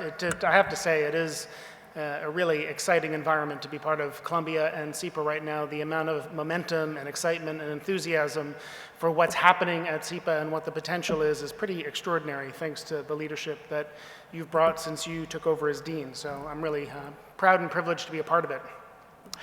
Moving on now, we're going to talk about how the global natural gas market is changing, looking across different sectors of it with representatives from government, from industry, from the NGO community, and taking a global perspective, bringing in perspectives from people who've traveled far and wide, including as far away as Australia, to be with us here today, and people who are also in the business of thinking about how U.S. natural gas might impact the rest of the world. So with that, I'd like to ask the next set of panelists to come up: Nick Butler, Peter Coleman, Fred Krupp, Sharif Suki, and our moderator, Mona Sutphin. I will let Mona briefly introduce the panelists, but many of you know Mona Sutphin. She's a partner at Macro Advisory Partners, the former Deputy White House Chief of Staff to President Obama. She also served in the Clinton administration on the staff of the National Security Council at the U.S. mission to the UN, a member of the President's Intelligence Advisory Board. I'm very lucky to call Mona a friend, and just want to thank her for all the advice and help she's given both to me and also to the Center on Global Energy Policy as a member of our advisory board. Please join me in welcoming Mona and the rest of our panelists to Columbia University. Can you guys hear me? Is this on? Is this, oh, there we go. Okay. Fantastic. So thanks, Jason, for the introduction, and thanks, everybody, for attending this conversation. I'm really excited to have a little bit of a dialogue about the global gas market. So as Jason mentioned, the way I think we'll structure the conversation is about 30 minutes, but please send in your questions. I'll try to get to them toward the end for sure. And talk through some of the salient issues, and I hope people will have lots of questions for the panel. So I'm going to do a couple of just very quick introductions of our panelists, and then we'll jump right into it. So, but obviously you have long form bios in your program. So first, we have Nick Butler, right here in the second chair, who's a visiting professor at King's College London and founding chairman of the King's Policy Institute. Previously, he was at BP, and was a senior policy advisor to the UK Prime Minister, and also is a regular writer on energy issues for the Financial Times. We have Peter Coleman here, who has over 30 years experience in the global oil and gas industry in China and the Americas, essentially, as I was reading, everywhere in the world, as far as I can tell, right? Pretty much, yeah. And has been, was managing director and CEO of Woodside since he got to the company in 2011, and before that, 25 years plus at ExxonMobil. Fred Krupp, I think, kind of needs no introduction in some respects because he's guided the Environmental Defense Fund for over 30 years, essentially, since when you were, what, a child laborer at the age of 12 or something? Thank you for that. Yeah, right, well, you know, and really a recognized thought leader in building EDF into one of the powerhouse environmental organizations in the world, and a thought leader on sustainability in the energy space and the environment. And Sharif Suki, who's a great friend of the Energy Center. We've been on the advisory board together, who is now director and chairman of Telluride Investments since February of this year, but I think is also well known for founding Cheniere in 1996, and obviously started his career in the financial services investment banking industry in the oil and gas industry. So with that, I'm going to turn right to it. So I thought it might be really interesting just to start with the outlook for the market. Really this fundamental question you got into in the last panel, supply and demand dynamics in the global natural gas market, because we've all been watching and waiting and anticipating this boom in supply from the US and Australia, and we're lucky enough to have Peter and Sharif with us, who are really the drivers of a lot of that change in these two markets. And so I really wanted to start with the two of you and get a sense of how you see the market unfolding. So Peter, I'm going to start with you, which is, I saw the other day that Woodside has canceled a really large LNG project. I'm sure you're getting this question all the time. and your comments about maybe phasing these projects, making them slightly smaller. I'm just curious about whether or not you think, I think in a lot of people's minds are wondering, is there going to be enough demand for all the LNG that in theory is out there with all these projects? So I'm just curious what your outlook is, how you think about it, and really the most important question is over what time horizon do you see things balancing out? Well, we actually delayed a project. Okay, sorry. So let's, much to the relief of some investors, so we heard it on the previous panel. Of course, the appetite for long-dated capital projects at the moment is very low in the industry. We need to have a lot of certainty around both our ability to deliver, but also the price outlook for it. Just on the supply-demand, look, we all get sucked into the same supply-demand forecast. We all kind of pretty much use the same consultants, and then we have an in-house economics team who tell you they deliver an independent view, but of course they get biased by what's happening in the marketplace. They read the news as well. And so what it says to us at the moment is what's been a very orderly market, a very orderly investment thesis within the oil and gas industry around LNG. It's had a significant barrier to entry, both IP with respect to technology, but also with respect to balance sheet capacity, has now been totally disrupted. And so people are now making investment decisions on a future that is not quite as certain anymore. And it means the buyers themselves, who were part of that certainty in the future, and those buyers in many instances were utilities. Utilities that were quasi-monopolies in their home country that had some certainty about outcomes and their ability to pass on price, themselves are now sitting on the fence saying, I'm not sure that I want to play or get into the pool anymore. And so where we are, I think we're at an inflection point. I think LNG and gas has to earn its place in the energy mix. Everything we see is this growth in energy demand, and that's true. That's very true. That will continue to happen as the world urbanizes. But the reality, though, is once you take the layers down from that, there's an inherent assumption that gas is going to play part of that. The reality is the buyers or the users of that energy won't wait for us. And so if we sit on the sideline and say, hey, we're not going to invest in these projects for a long period of time, we're going to wait for a price to tell us before we do it, well, guess what? Guys like Sharif will come in under our radar screen and he'll develop a different business model because he sees an opportunity. And that's been the history of the oil and gas industry. We reinvent ourselves about every 10 years. And every time somebody thinks they've got a market cornered, or they can sit on the fence and wait for price to help them out in an investment decision, somebody else will come along and take that margin away from you. So, as we look at the demand in the future, it's ours for the taking in the industry, but we must earn our way, and we must fundamentally change the way we think. We've had a cozy 10 years of sitting on the fence, and the buyers have come to us as sellers. We now need to get on a bike. We need to put ourselves in the buyer's shoes. And I think Patrick mentioned it earlier this afternoon. We need to go further downstream. We now need to think about how we start to create market. We can't wait for market to be created for us anymore. We need to think about how we create market. Yeah, very interesting. And I actually, can I ask you one follow-up question just before I move to Sharif, which is the role of China in and Chinese growth in how you see this market evolving? Is it like one of the central issue? It sounds like less really, that it's more a structural market thing than a... Well, we look for disruptors in the marketplace, and there are three potential disruptors. Dan mentioned before, it could be interest rates. The industry in the US in particular has benefited from QE2. And there's a question in my mind as how long investors are going to be willing to take single-digit returns. This is an industry that historically has needed 12 to 15% return on equity.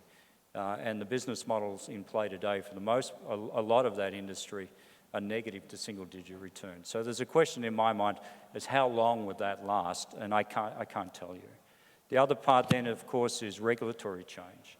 And we're seeing that things that are quite irrational to ourselves in industry are quite rational to many others in the marketplace. And if you think about Germany's decision post-Fukushima to go to coal, was very politically driven, but made a lot of sense inside Germany, but nobody else could understand it. So you're looking at these disruptors. China's in the same place. In our view, there are two things happening in China. Firstly, Chinese, as the middle class comes in, the Chinese are demanding clean air, clean water, safe food. Very simple, clean air, clean water, safe food. They don't have any of those. And that will change. They will make that change, and you're starting to see regulatory reform happen today. We talked about the number of electric cars that are required in major cities. You're hearing now more about the fact that new build coal-fired power stations are not going to get approval. So those sorts of things will happen, particularly in an economy that can move that around. The other thing that will change is the Chinese have LNG at the border now. So they've opened up the marketplace, they have import terminals. They can't distribute the gas. They can't distribute it because they have a monopoly system within the country that is preventing the gas distribution getting to consumers at a price that the consumers deserve. That will change. That will change. And those cross-subsidies will change, and you will see a different type of buyer come into the marketplace. And we think the next 10 to 20 years will see the emergence of the super city. You will no longer see monopoly infrastructure owners, state-owned enterprises on a pan-country basis. We think you'll see the emergence of the super city. So all of those things will start to play in, but I think the Chinese will unlock this market. It's just they have to be a believer that gas is going to stay low enough in price for long enough, and then they'll make those structural changes. Very interesting, very interesting. So Sharif, switching to the U.S. Picture, it's kind of a tremendous to watch LNG exports leave the lower 48, which, as we were saying earlier, nobody really ever saw coming. Obviously, you saw coming. So I'm just curious, and I see you started a new company in this space at the same time that prices are down. So I'm curious about your thinking about the outlook, how you think about what Peter had to say, where there's commonality, where there's difference. I think the first thing about our business is it's now in search of a pricing model. We've gone for a long period of time of trying to figure out, well, except in the United States where we had a market pricing. The rest of the world, we went through oil indexation, and then we said oil indexation doesn't work very well. And we started, in Europe particularly, to get away from oil indexation and to markets as well. But they haven't really taken hold yet. So if you put a buyer and a seller of LNG today, or of natural gas actually, almost anywhere in the world today, they can't agree on a price that would be sustained for the next 20 years. So obviously, with $40 oil prices, everybody likes oil indexation with a cap. Mm-hmm. And of course, the producers say, don't want oil indexation with a cap. Right. If we're going to take it when it's low, we want it when it's high as well. So nothing is happening. The Russian pipeline to China is not working. It's not happening. Nobody's agreeing on pricing. On LNG prices, you can't not put a buyer and a seller together, willing, both of them, to make a deal and tell them and have them agree on what the pricing mechanism is going to be. So one of the major disruptors that is coming now is that between 30 million more tons in Australia that's coming over the next couple of years, it hasn't arrived yet, and 60 million tons from the United States. So altogether, 90 million tons, about 13, 14, 15 BCF a day that is arriving on the market. With the existing volumes, it means that in 4 years, or less than 4 years, in 3.5 years, on any given day, you have a choice of 1 out of 11 cargoes. So that's a 35 BCF physical market on a global basis that is sitting on the water, perfectly correlated by transportation prices, which are very transparent, and coming from 3 major sources: Australia, Qatar, and Gulf Coast of the United States. That is going to change how everybody looks at everything. So you will have a real spot market developing and a real spot pricing. And people forget that the purpose of a pricing mechanism is to send a signal from the buyer to the seller. I need you to produce more or stop. I have enough. And on that basis, you will be able to have complete transparency. And you're going to have to make your choices about where you want to take your long-term infrastructure commitments. Until that is resolved, I don't see any major changes. But while we're all thinking about what is the price that we would like and whether we would agree with the buyers or the sellers and everybody can get around the table, The spot market is coming and is becoming more and more real. And you have today prices that are uncorrelated to oil prices in Europe and in Asia, not necessarily correlated to each other either. But you have about 70 to 75 million tons of additional volumes that are going to come over the next 3 or 4 years, and then nothing.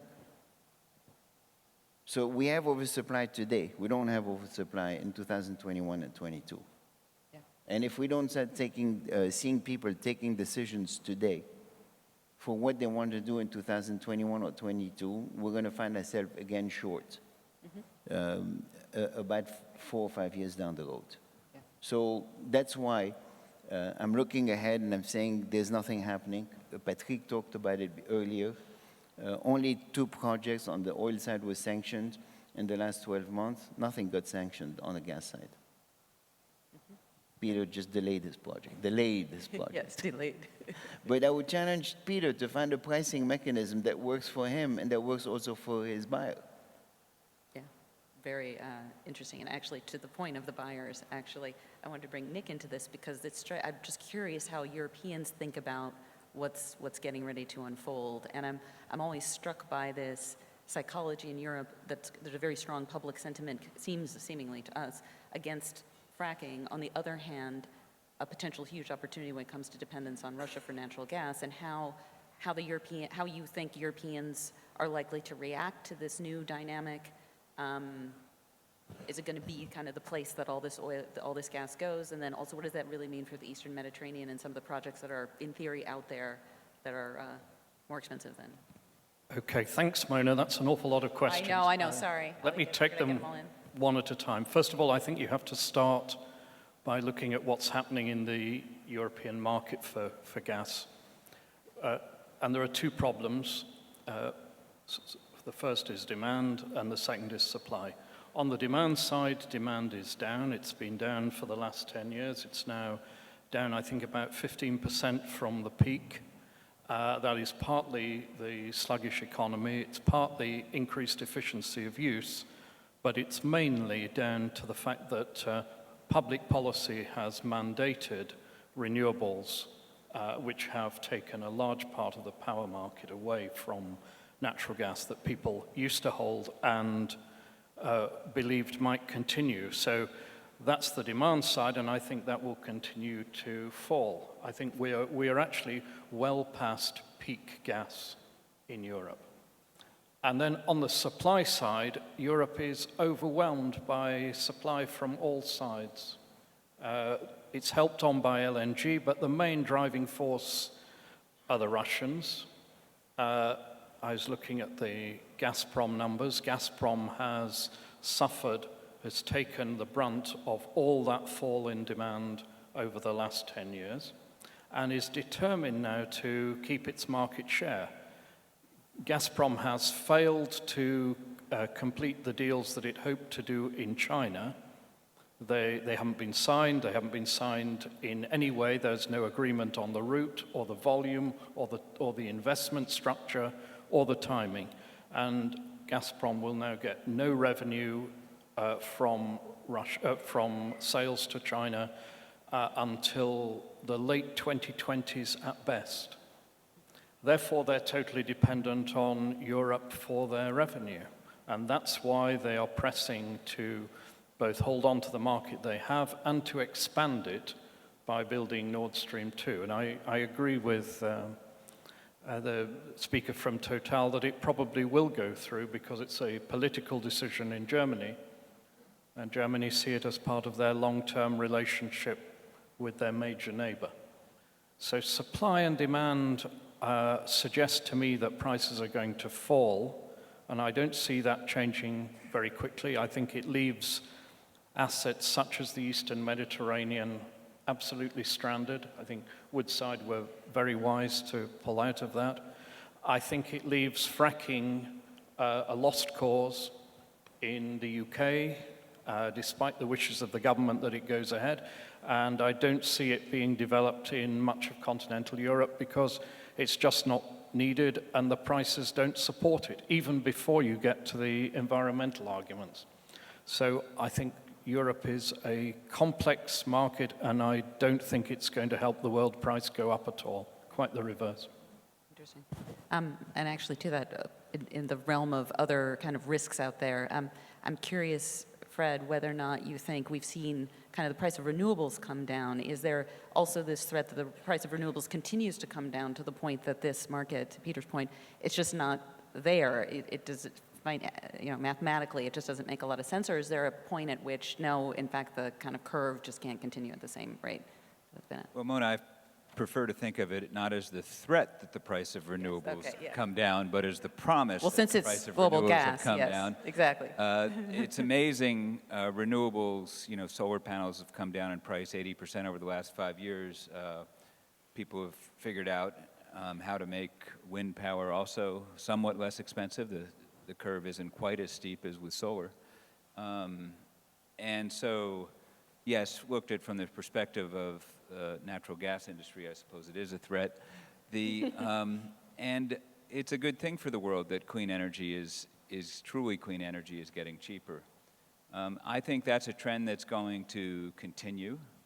On the other hand, surprised by the comments about Europe a little bit, because like China, Europe is burning a lot of coal.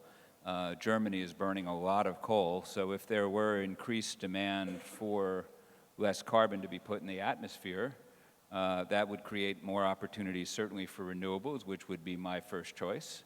But I think natural gas would be also a very good exit ramp to get off so much damn coal that's being burned in Europe. So there is, I think, a need for lots of lower carbon sources, both in Europe and China.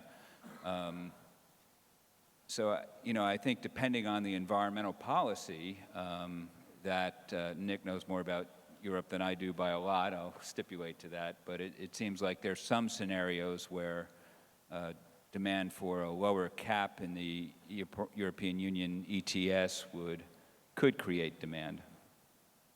Yeah, it's interesting. It's actually, do you want to jump in there, Nick? Well, I don't think we're going to see Germany cut back on its coal anytime soon. I think the key issue in Germany is jobs, and the coal industry, I'm afraid to say, creates a lot of jobs. I think the one note of optimism, and you may or may not agree with me that this is a reason for being optimistic, is the UK, which is different from Europe in every way. And maybe more so, depending on what happens. May soon be legally different from Europe. We have a closet endorsement of Brexit. Right, I was just going to say, we're not endorsing Brexit, by the way. I wouldn't dare. I think the slight reason for people in the gas business to be optimistic is that the program in the UK for new nuclear power is a failure. And EDF, the French new energy company, has not been able to live up to its promises, which would have the first station producing power in order that we could cook our turkeys for next year's Christmas, as they said. They look like the turkey at the moment. And I think that if nuclear is postponed for a considerable period, which I think is now really quite likely, there will be a gap in the UK market, and that will provide some relief to the gas producers. But not that much, and I think the price will be low. And I'm really surprised that Chris Smith in the last panel was so optimistic about the prospect of US LNG exports into Europe. I think that we have more gas than we need already, and I think the price effect of major US exports would undermine the commerciality of those deals. But I guess this is actually a good segue, because I wanted to get into the role of policy here, which could be one of the central drivers, as they were talking about before. We are at this inflection point where putting the thumb on the scale could have a major effect in exactly this question, because if there is an expectation in the UK, for example, you have to stick to these targets, or in Germany to fundamentally change, just the expectations game changes. The kind of cascading effect of that, I think, is something that I really wanted to get into with you, Fred. And one of the things that I'm really curious about, maybe we can start with the kind of the US view, but I think there's a global view, or increasingly global view, which is this very polarized debate on whether or not natural gas is actually a bridge fuel. Is it a good thing, right? And in the U.S., you see, depending on where you sit, you get an absolutely no way, no how, because it's obviously for obvious reasons. But lots of other people saying, well, no, actually, to your point, relative to continuing to expand coal, say in Germany, this is much better than that as an alternative. Kind of where do you think that debate needs to get reconciled?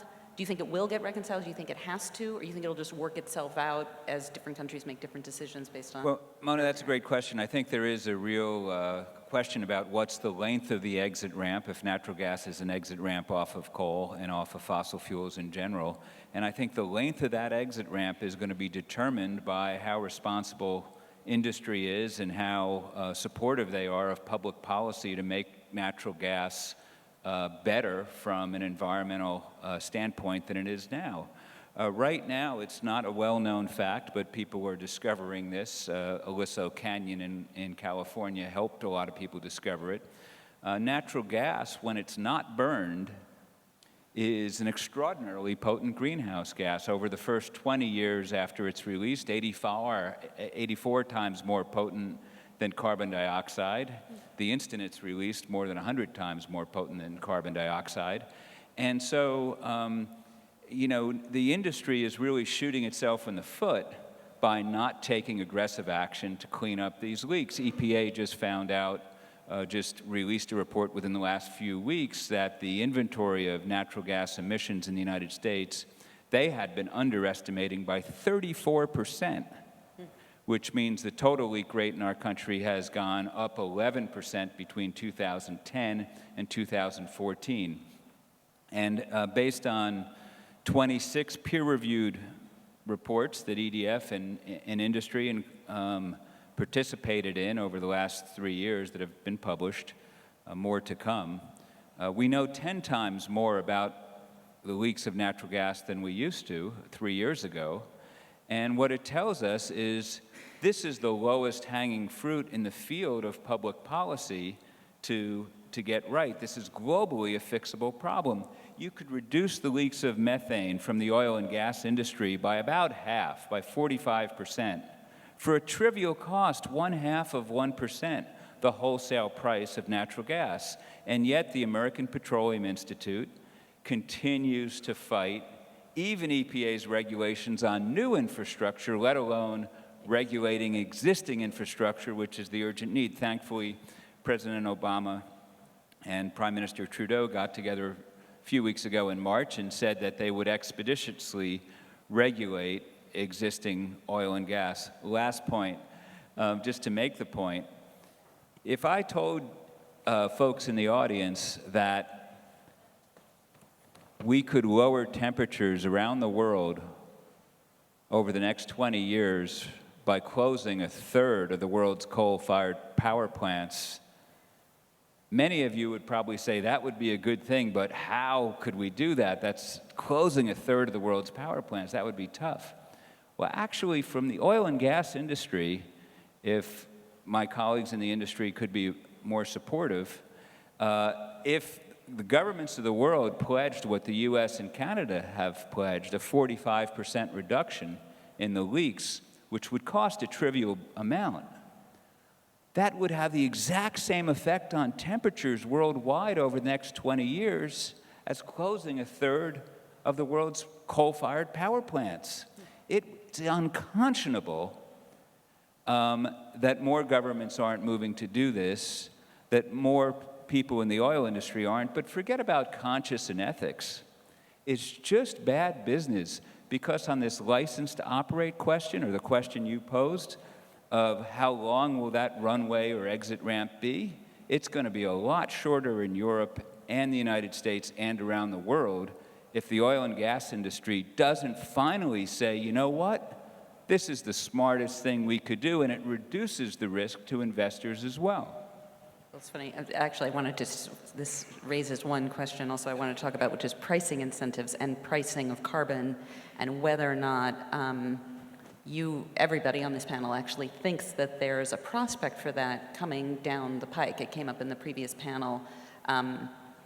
whether or not, in fact, the regulatory certainty trade-off with an incentive that's a market-based one, is that something that seems beyond the pale, something that's never going to happen? I'm curious, Sharif, what do you think about that, since we have that debate here, and also you, actually all of you, what do you think about that? Sharif, you want to start? Yeah, I think absolutely. Maybe I'm an optimist, but I happen to think that everything is set right now. I agree with Fred on everything he said. The only thing I disagree with is I think we should do both. Shut down a third of the coal power plant. I was going to say, you don't want to let the coal industry off the hook. We agree on that too, yeah. So, I think he's right. It's unconscionable not to do both, and because it's possible to do both. One side is what he's noticing here and what EDF has done some studying on here. The other side is just walk around the streets of Beijing and New Delhi. There is a health cost to coal consumption that is becoming more and more apparent, and at some point, we're going to have to do something about it. I say we. I mean, of course, I'm not Chinese or Indian, but they will have to address this issue, because if not, the cost will become unbearable. Yeah. So I think there is a setting on that side.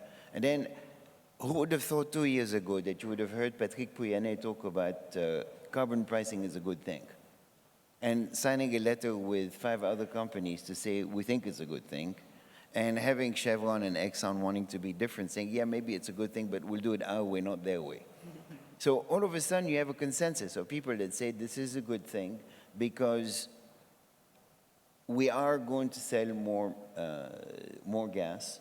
This is from the majors. With all due respect to Nick, I don't agree with him. I don't think Germany can be the only one burning lignite when everybody else is becoming carbon conscious on a global basis. I think eventually Germany will have to follow the lead of England and do the same thing and get away from carbon. It's very good to put renewables, but when the sun doesn't shine and the wind doesn't blow, you still have to have something. And I think it's inherently going to be going towards this, and what is going to help is low prices, because in the old dictum, low prices take care of low prices. So I don't think in an environment of $4 gas prices in Europe today, you can draw the same conclusion that you drew 2 or 3 years ago from $12 gas prices. It's not the same thing. At the same time, there are places like Algeria where domestic prices of natural gas are $8 an MMBTU. It doesn't pay for Algeria to export their gas anymore. That is out of the world supply picture. Trinidad is going to run out of gas to sell. That will be out of the world gas picture. So at the same time as you have an oversupply today, you also have some dynamics that are developing with low cost that are curtailing supply and increasing demand. And those factors will be reflected over the next few years. That's helpful. Nick, do you want to comment on that question? Yes. I'm both pessimistic and optimistic. I'd be very pessimistic about the prospect of serious carbon pricing on an international scale. Europe has been way ahead of any other region of the world in promoting government-led environmental policies on climate change, but it has noticeably failed to agree on any effective carbon price. I'd be very surprised to see it imposed here in the US. And I think for the areas where the emissions growth is the most serious challenge in the next 20 years, and where the air pollution, which I agree with you completely about, is the most serious problem now, in those areas, I don't think putting up prices to consumers who are just emerging from poverty and just beginning to make use of energy, I don't think that's politically viable at all. I'm optimistic, though, because I see a lot of science that is beginning to change the pattern of supply. I think there was a story, just to quote one, and I could quote 20, one last week of Statoil combining storage with wind, so using storage at the foot of the wind turbine. Now, if you can do that, and they're just starting to do it, you can get away from intermittency, you can capture much more of the potential power from any wind turbine than you can at the moment. I think these sort of changes what will alter the whole world market, and which actually, Sharif, will get over this idea that we're going to go from low prices to high prices. I think that the industry is living in a delusionary world if it thinks that out of the current dip, it's going to go back up. And that is true both for oil and for gas.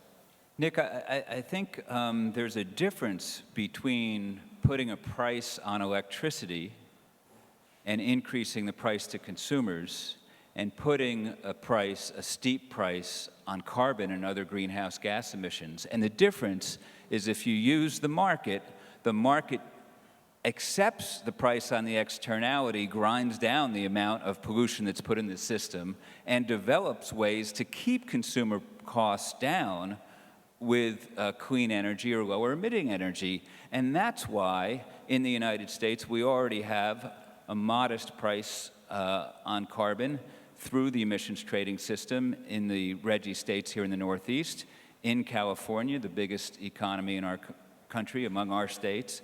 That's why China has done 7 pilot trading programs over the last 3 years, and President Xi is committed to capping greenhouse gas emissions, introducing a nationwide emissions trading system next year in 2017. It's a way to price carbon, and done right, it will keep the electricity prices down, which I agree with you is absolutely fundamental from a political and fairness perspective. But Fred, I think, would you agree that the real challenge on emissions and climate change now is the growth in India? And how is that going to be changed by carbon pricing? I think what it needs is a low-cost, low-carbon alternative to coal that India can adopt. And they're trying. It's too slow, but I think that is the way forward. Well, even in India, there's experiments going on with giving the rural poor incentive payments for sequestering carbon, but the 4 biggest emitters, of which India is not yet one, when you include land-based emissions, Indonesia, Brazil, the US, and China, there would be tremendous amounts of pollution that could be cut by pricing carbon, not necessarily through a carbon tax, although that is one way, but through any mechanism, whether it's carbon tax or an emissions trading system that effectively internalizes these externalities. A lot of people are pessimistic about global warming, and I understand that. But consider the fact that until we price this externality, we haven't actually tried capitalism yet. We haven't tried the entrepreneurial system and use the profit motive so that the next set of billionaires that the world crowns are the ones who figured out how to produce electricity and the other goods and services we need, lowering the emissions profile. That's the central, it's not the only thing we need to do, but the central importance of why we need to price in these externalities. Well, it actually gets to one thing that I wanted to get to, which is this question of technology innovation. And I actually want to come back to Peter and to Sharif on this, because it struck me one of the things that we've been talking about is there's so much, this entire industry sector all the way across the board is going through so much tremendous change. It's unbelievable how hard it is to make decisions about what the future is going to hold. But there's so much disruption in the distribution of energy. We certainly see it in the United States. How do you think about the ability to make investment decisions, recognizing that the very method by which energy gets distributed, your point about the utilities as the central player, like how do you think about all that swirl and coming up with a path forward? Well, you have a lot of sleepless nights if you're trying to work that out. And so you have to accept that the world's going to change in ways that you could not foresee, and then make non-regretted decisions and go down that pathway. There's a couple of things here, and it will play in, often this debate, unfortunately, gets into people wanting to pick winners all the time. It's like, who's going to win the Super Bowl? Everybody has to get on a team. And it seems at the moment we're all deciding which carbon team we want to get on.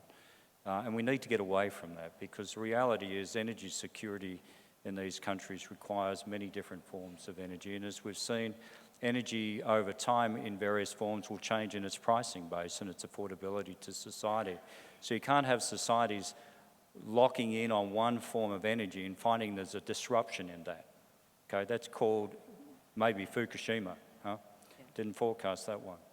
And so those things come in. Suddenly a society has to adapt to a different energy model, and it can cause civil unrest in some parts of the world. This debate around carbon and carbon pricing, it's a difficult and complex one, and it's simply because typically it's the developed world having that debate and dragging the developing world along. The question is, where do you tax it? It's a tax. We call it carbon pricing. Who gets to keep it? And whatever you do, never let it get into the hands of government and never let them put it into their revenue stream, because you'll never see it come back again. And so, you know, these are things, externalities we talk about. We need to be very careful, because many of the developing countries of the world, in fact, particularly those nations in Africa, are exporting countries. They're not consuming internally, so the model today is an internal consumption model, but it doesn't account for those countries that take a lot of their revenue, US dollar revenue, from exporting that product that now you wish to tax at an end user level. So in my view, technology needs to help in this. We need to stop picking winners. There are many of these energy sources, in fact, are very complementary. So the areas we want to talk about the weakness of one energy source and why a particular energy source is better at it. Actually, when you join the two together, they almost offer a perfect combination of the two. Give me an example. Oh, very simple. Renewables and gas are very, very complementary. The areas where renewables are weak, gas is strong, and vice versa. I can start up a gas-fired power station very simply from my iPhone. You know, it's already set up to be started on a peak demand, peak shaving basis. It can go into load shed or into base demand. It can work very well with a renewable sink and renewable storage. So those sorts of things, it's the old hydro schemes and so forth that we used to have. So those sorts of things already exist in there. Yes, coal's got some flaws with respect to it needs baseload power, but you can build all of those layers up in the system and provide a reliable energy system that on an overall cost basis is the best one. The disruptions we've seen in the market have been price disruptions that have been driven by externalities where people have then had to go to a different pricing formula. Fukushima was a price disruption. Okay, it was a tragic event, but at the end of the day, it caused a price disruption, and it caused a geopolitical ripple effect around the world with respect to people's view on nuclear. Suddenly people were looking at different sources. The industry dined out on high gas prices for a while, but it drove the consumer to look for an alternative. And the consumer went and did that, and it went and developed gas resources coming out of the US that didn't exist before. And so what we need to do as an industry is design a future that's a sustainable future, that can flex up and down, and more importantly, can meet the long-term needs of the customer. We don't need this boom and bust. The boom and bust does no good for anybody. It destroys value in the long term. And we need to, maybe take the 3-iron out rather than the driver and go down the middle of the fairway, because we're hitting the rough too often in this industry. And we're doing it way, way too often. There'll be a point in time where investors will get sick and tired of us, or governments will get sick and tired of us, and they'll go somewhere else. Actually, Sharif, I'm curious about that. If you think the boom and bust, I mean, it's hard to imagine the industry without that central From my narrative. viewpoint, carbon tax is the least of my concerns. I wish I knew what it was.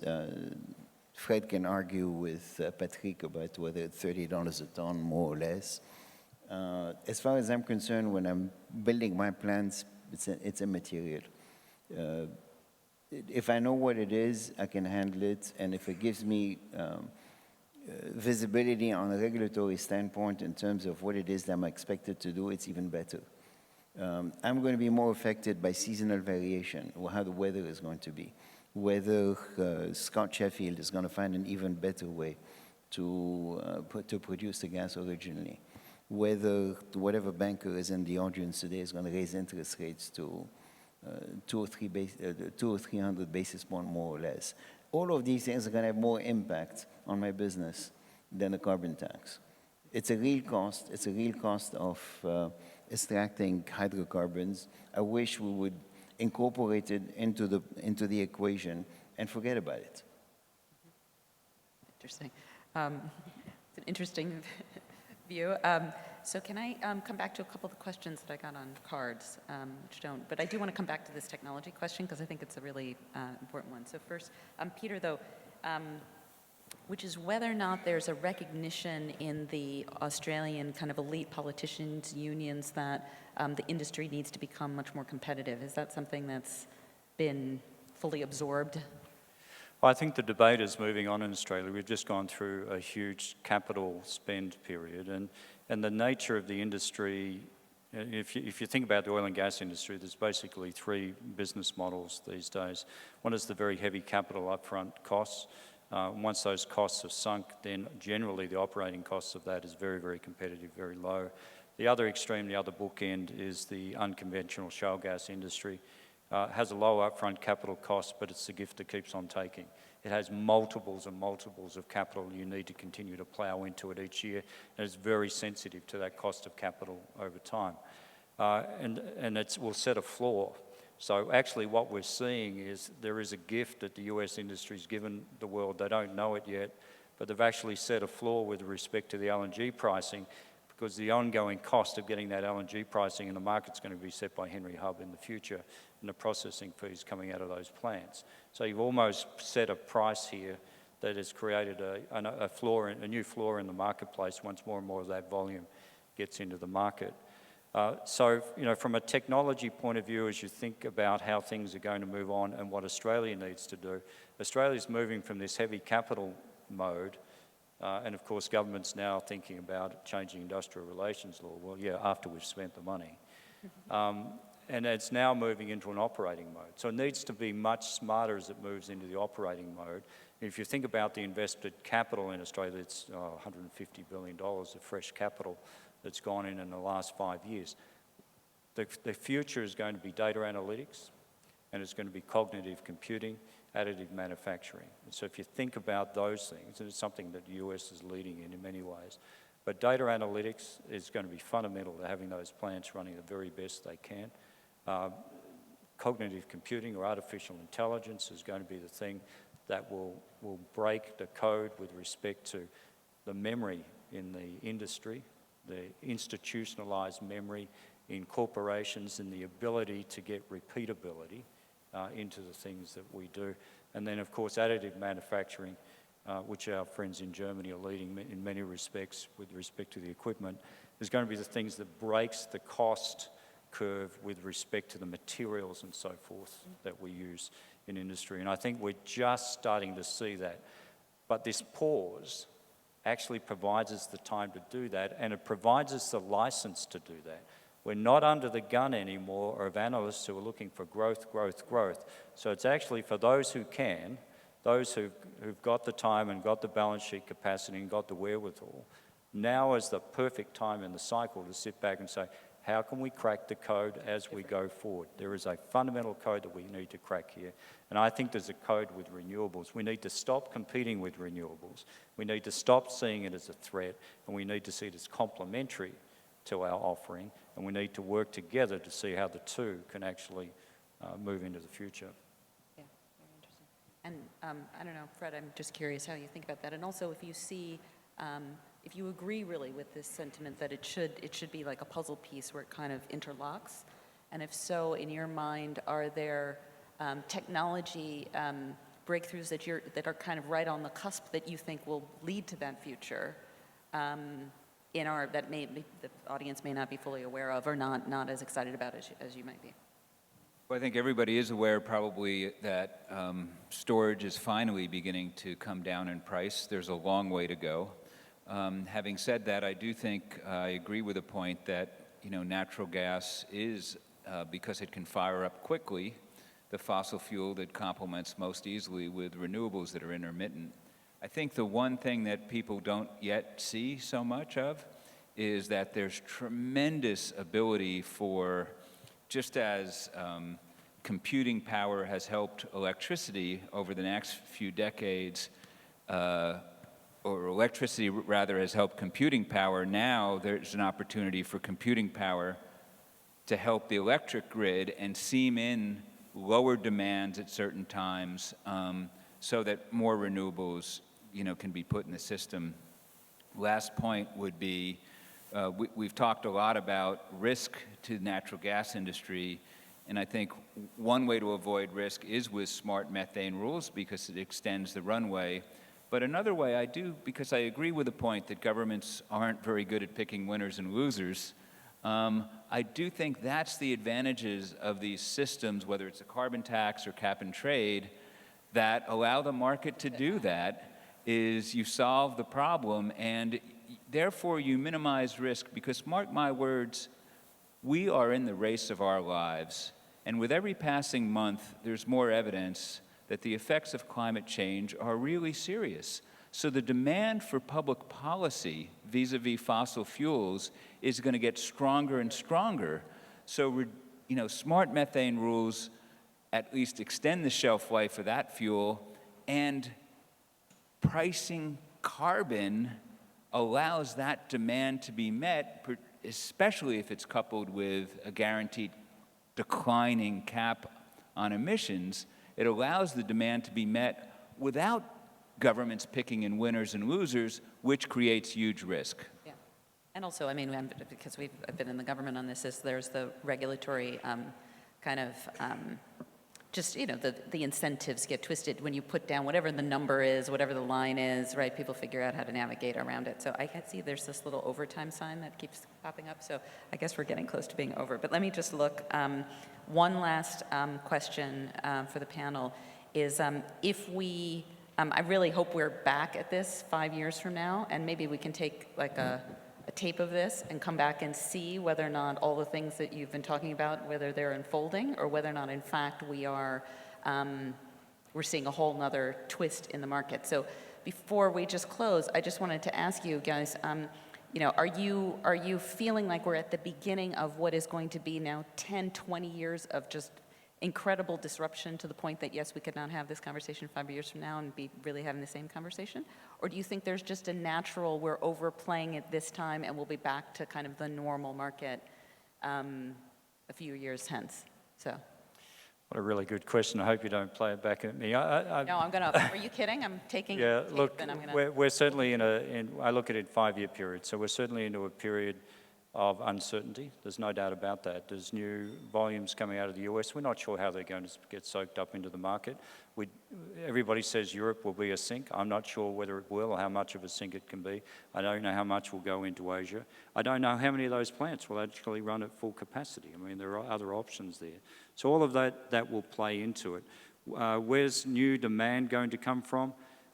We haven't really talked a lot about India and the policies in India. India is extremely price sensitive, and there is a point right now where gas is very, very competitive with coal in India. You need to look at where coal is produced from, who are importers, who produce coal internally, and how that drives jobs and which economies will be willing to make those particular changes.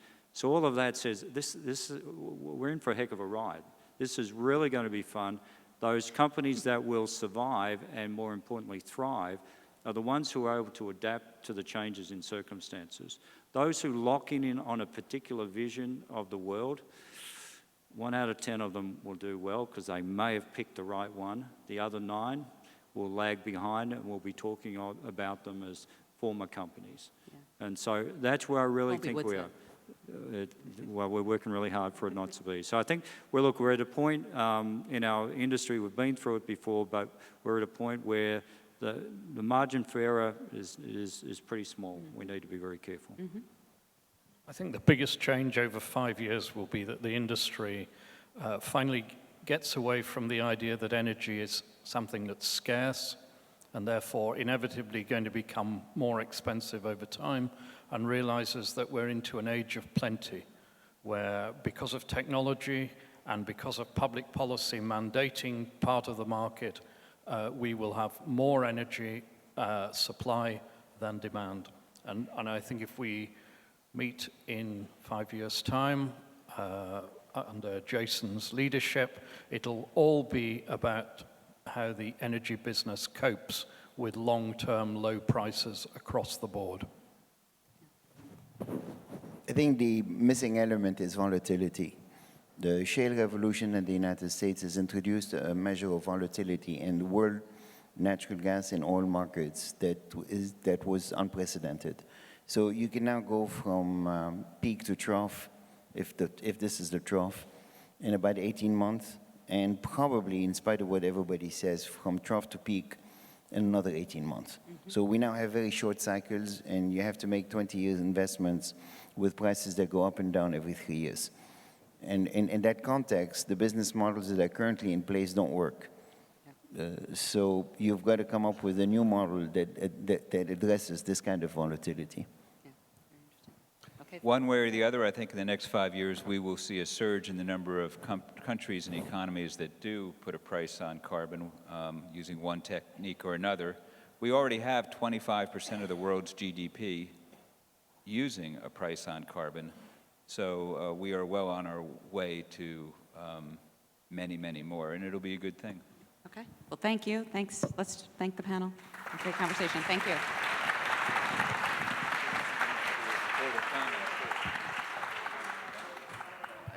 Fascinating conversation. Thank you, Sharif, Fred, Peter, and Nick.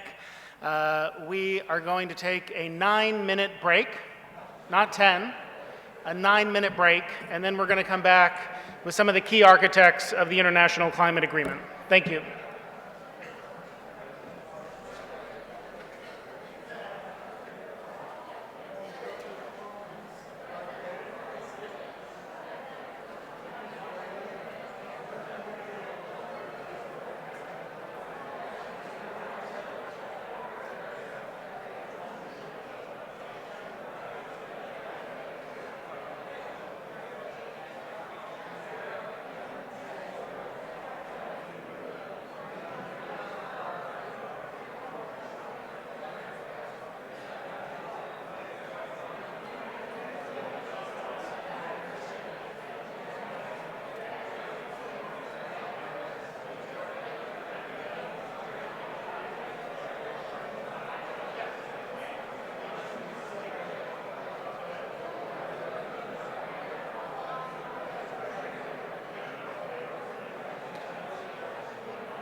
Okay, we were serious about 9 minutes, so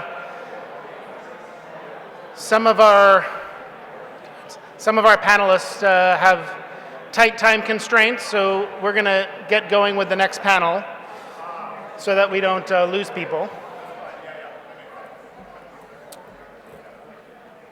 Sorry to cut the conversation short, but I want to make sure we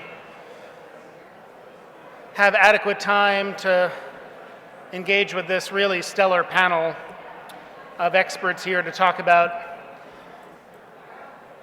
the agreement that was signed on Friday in Paris and what the outlook is for international climate negotiations.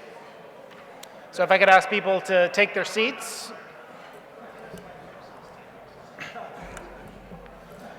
If folks in the back could take your seats.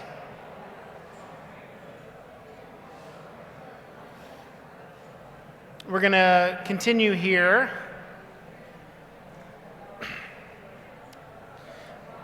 Okay, everyone please take your seats. We're going to move forward. We'll just kick it off. So everyone knows a historic signing on Friday, the landmark climate agreement completed at the COP21 in Paris, signed here in New York City on Friday.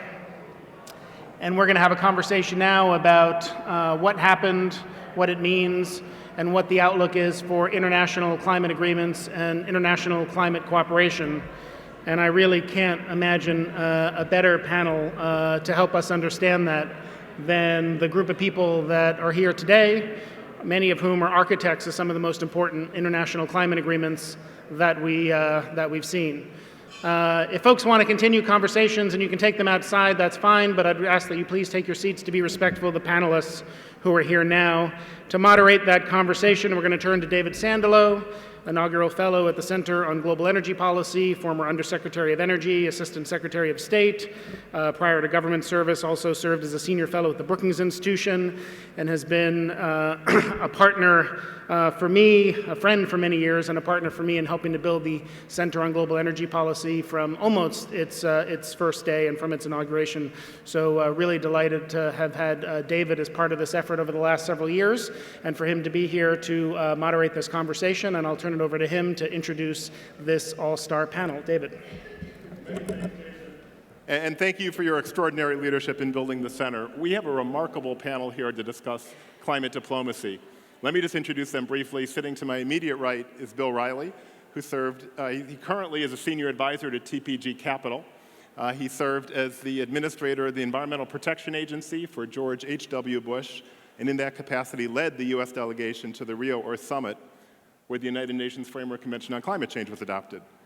We have far right, my far right, your left, we have Laurence Toubiana, who is the French ambassador for climate change. She served as special representative of the French foreign minister to COP21. Her distinguished background includes many years as a professor at Columbia University. We have then immediately to Laurence's left, we have Todd Stern, who was, until the end of last month, the U.S. Special Climate Envoy. In that capacity, a key architect not only of U.S. climate change policy, but of global climate change policy, widely respected around the world for his intellect, persistence, and leadership. And then we have Ambassador Carlos Pascual, currently the Senior Vice President for Global Energy at IHS. Before that, was the Special Envoy and Coordinator for International Energy Affairs at the U.S. Department of State. In my experience, I know almost no one who knows more about energy and climate and how they interrelate than Carlos. So we're just incredibly fortunate to have this panel here. Let me start with Bill Riley. Bill, not to make you feel old, but most of the students in this room were not born at the time of the Rio Summit. Could you tell us what happened there? Well, I think the most notable thing relative to our subject today was the agreement on the Convention on Climate Change, which had been a matter of great and sustained attention on the part of governments, certainly of the George H.W. Bush White House, where it was a somewhat divisive question. We had a chief of staff, budget director, and a vice president, all of whom were opposed to entering into it. But we did work out finally an agreement that to the United States represented a moral commitment without a legally binding obligation to return greenhouse gases to the 1990 level by the end of the decade. In the event, we were the first, President Bush was the first leader of a developed country to propose and to achieve ratification in the Congress. What great days they were.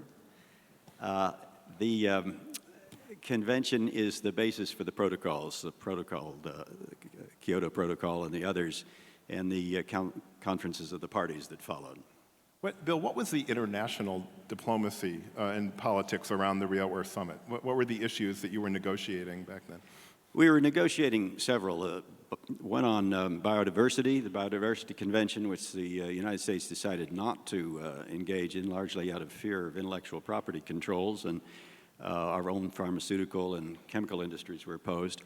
The climate agreement, and what we called Agenda 21, which has since, I understand, become something of an ideological cause around the country as representing something that intrudes government too much into people's lives, but was really a statement of best practice relative to the environment, and it essentially extols many things that we take for granted here: freedom of information, environmental impact assessment, but and I think was one of the achievements, often not so well noted, of the Rio Convention.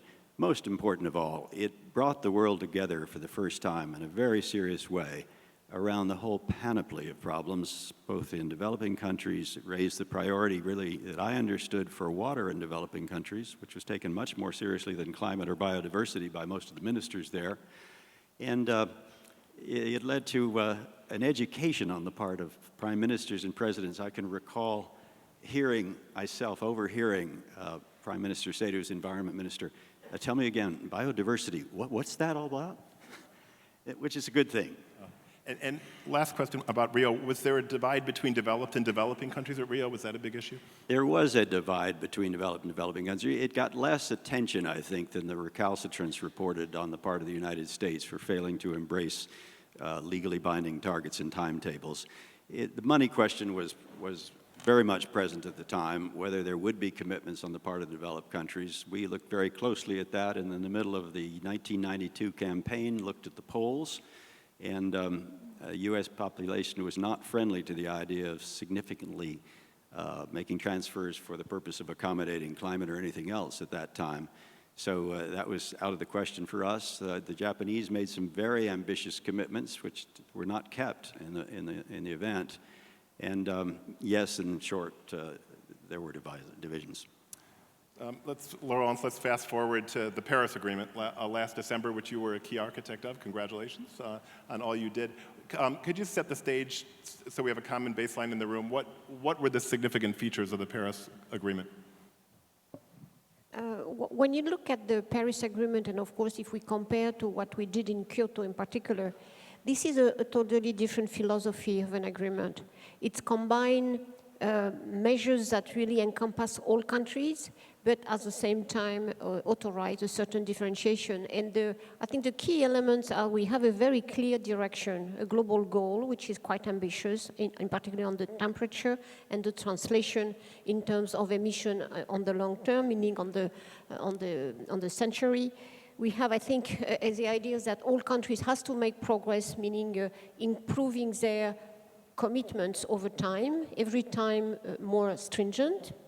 We have the idea that the mechanism to keep everybody on board is the assessment every 5 years and to try to really ratchet up the commitments so as to bridge the gap between the actual proposal of the countries that are out there, what we call this INDC, the national contribution, but of course where we see a big gap between the emission pathway compatible with a 2 degrees C goal of limiting temperature or even more, the 1.5. So this gap pretend to be solved with this regular revision mechanism. And then we have, of course, strong elements on transparency, on finance, on adaptation that makes the political balance. So I would say it's really a bottom-up approach with some kind of elements that top-down that can bring everyone progressively on board on the logical pathway to limit temperature. And can you just say a word about the international politics at Paris? What did it take to bring all these countries together on that type of architecture? I think we have had, of course, looks like a little miracle, but in reality there was deep forces playing in the right direction. I think the first one is science. The science has been more assertive, and not only where every government now, and before Paris you feel it, was much more conscious about the risk for its own country. That's one, because the impact assessment were much more precise and decentralized. The second element is a solution where I would say much more than before. So countries began to understand that they could find solution to decouple the economic growth and the emissions of carbon or greenhouse gas in general. I think the second factor was geopolitics. The geopolitics were totally different. Of course, you know the efforts of the Obama administration to reach out to China and to have already a landing zone broadly defined between the two big countries, and thought have been absolutely instrumental in shaping that. And this was finally accompanied by effort of bilateral diplomacy by many, but in a way around this pivot, which the China-US agreement was.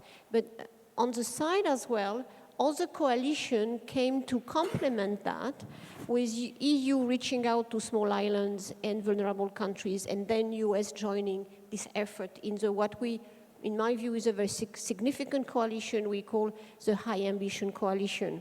So this balanced the more conservative forces in terms of geopolitics for climate. The third element was the civil society involvement, in particular private sector, local authorities, NGOs who went messaging, proposing solutions, taking even commitments unilaterally from the private sector of a local authority. And that gave more optimism of countries, and the government began to play with that, not at the beginning when we proposed this type of strategy, but by the end, even the Chinese government was playing with its own sector, private sector on one side, and Indian government as well. And finally, I think it was domestic drivers. You know, of course, by heart already, this notion that climate and security are now linked issues, that migrants will be a problem in the future, domestic, short-term domestic concern about pollution, and access to clean energy, and the extraordinary movement of innovation, and of course the lowering cost of technology. So all this was a sort of a driving force we could play with. And the strategy of the French presidency will be to have everybody on the world looking at the different level. It was clearly an exercise of multi-level type of diplomacy every time. So that's how I explain that. Todd, from your perspective as the top U.S. diplomat, do you agree with those factors? What would you add to that? So, I have my own. I agree with a lot of what Laurent said. I would make sort of one preliminary comment and then add some thoughts about kind of the underlying factors that got us there. But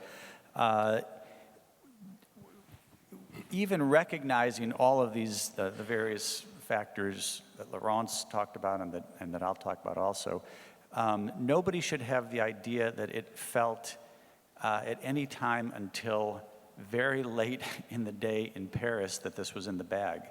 I think there was certainly a sense that there was real chance to get there, but this was, it is sort of part and parcel of the way the climate summits go. It was pretty hairy all the way down till, the last couple of days.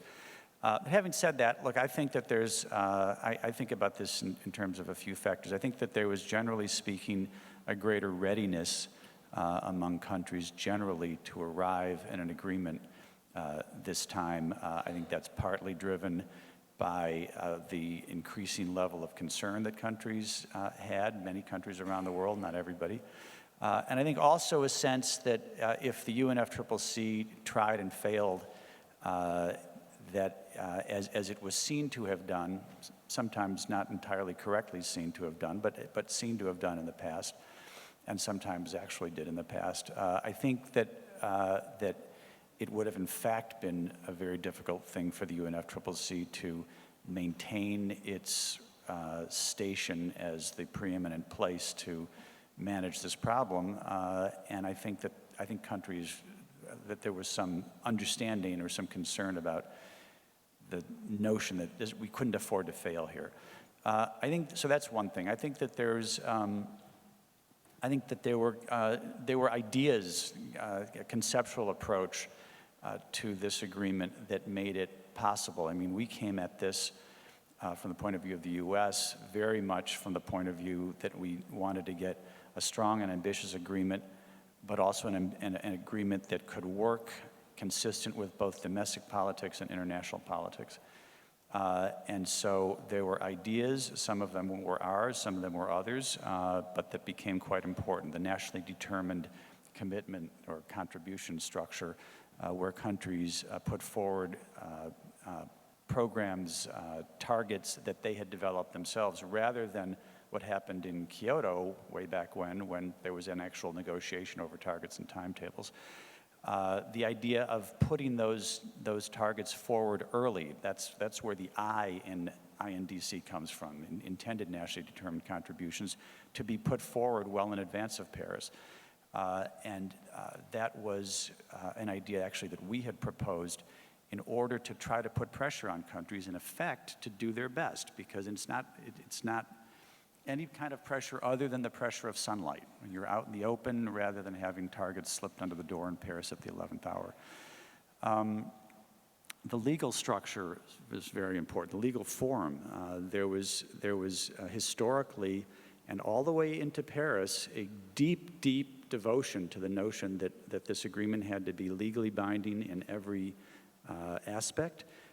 We were deeply convinced that that was a road to nowhere, that we would not be able to get an agreement with everybody on similar footing if we did that.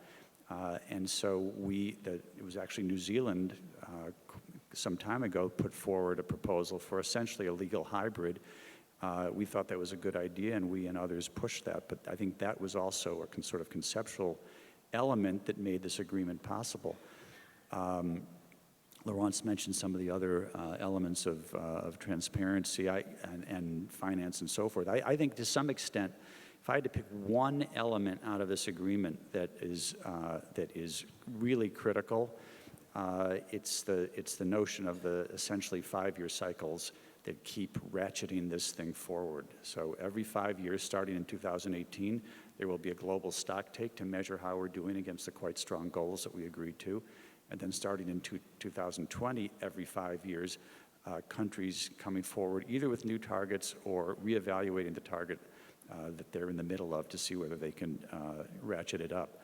So I think all of those things, conceptually, it was an agreement that could be reached. I'll just take very briefly, there were country elements that were quite critical. I won't go into a long dissertation right now, but the U.S.-China diplomacy was enormously important.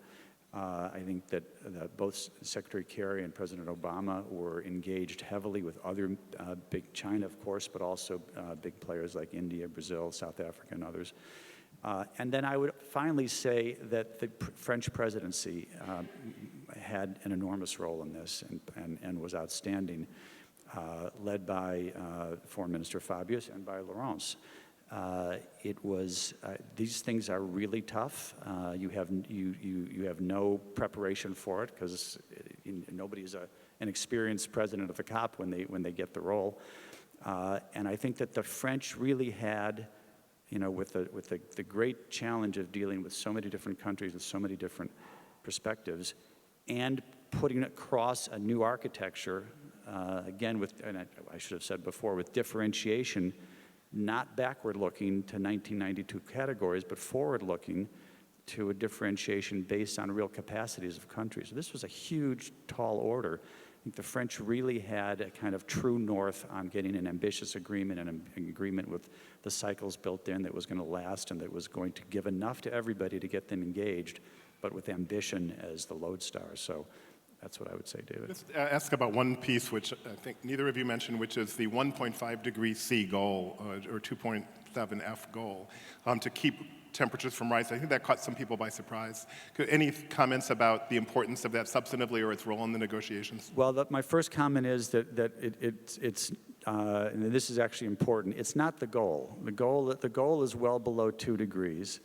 and I forget the exact, you might remember the language, Laurence, but it's basically with efforts essentially to do our best to try to progress toward 1.5.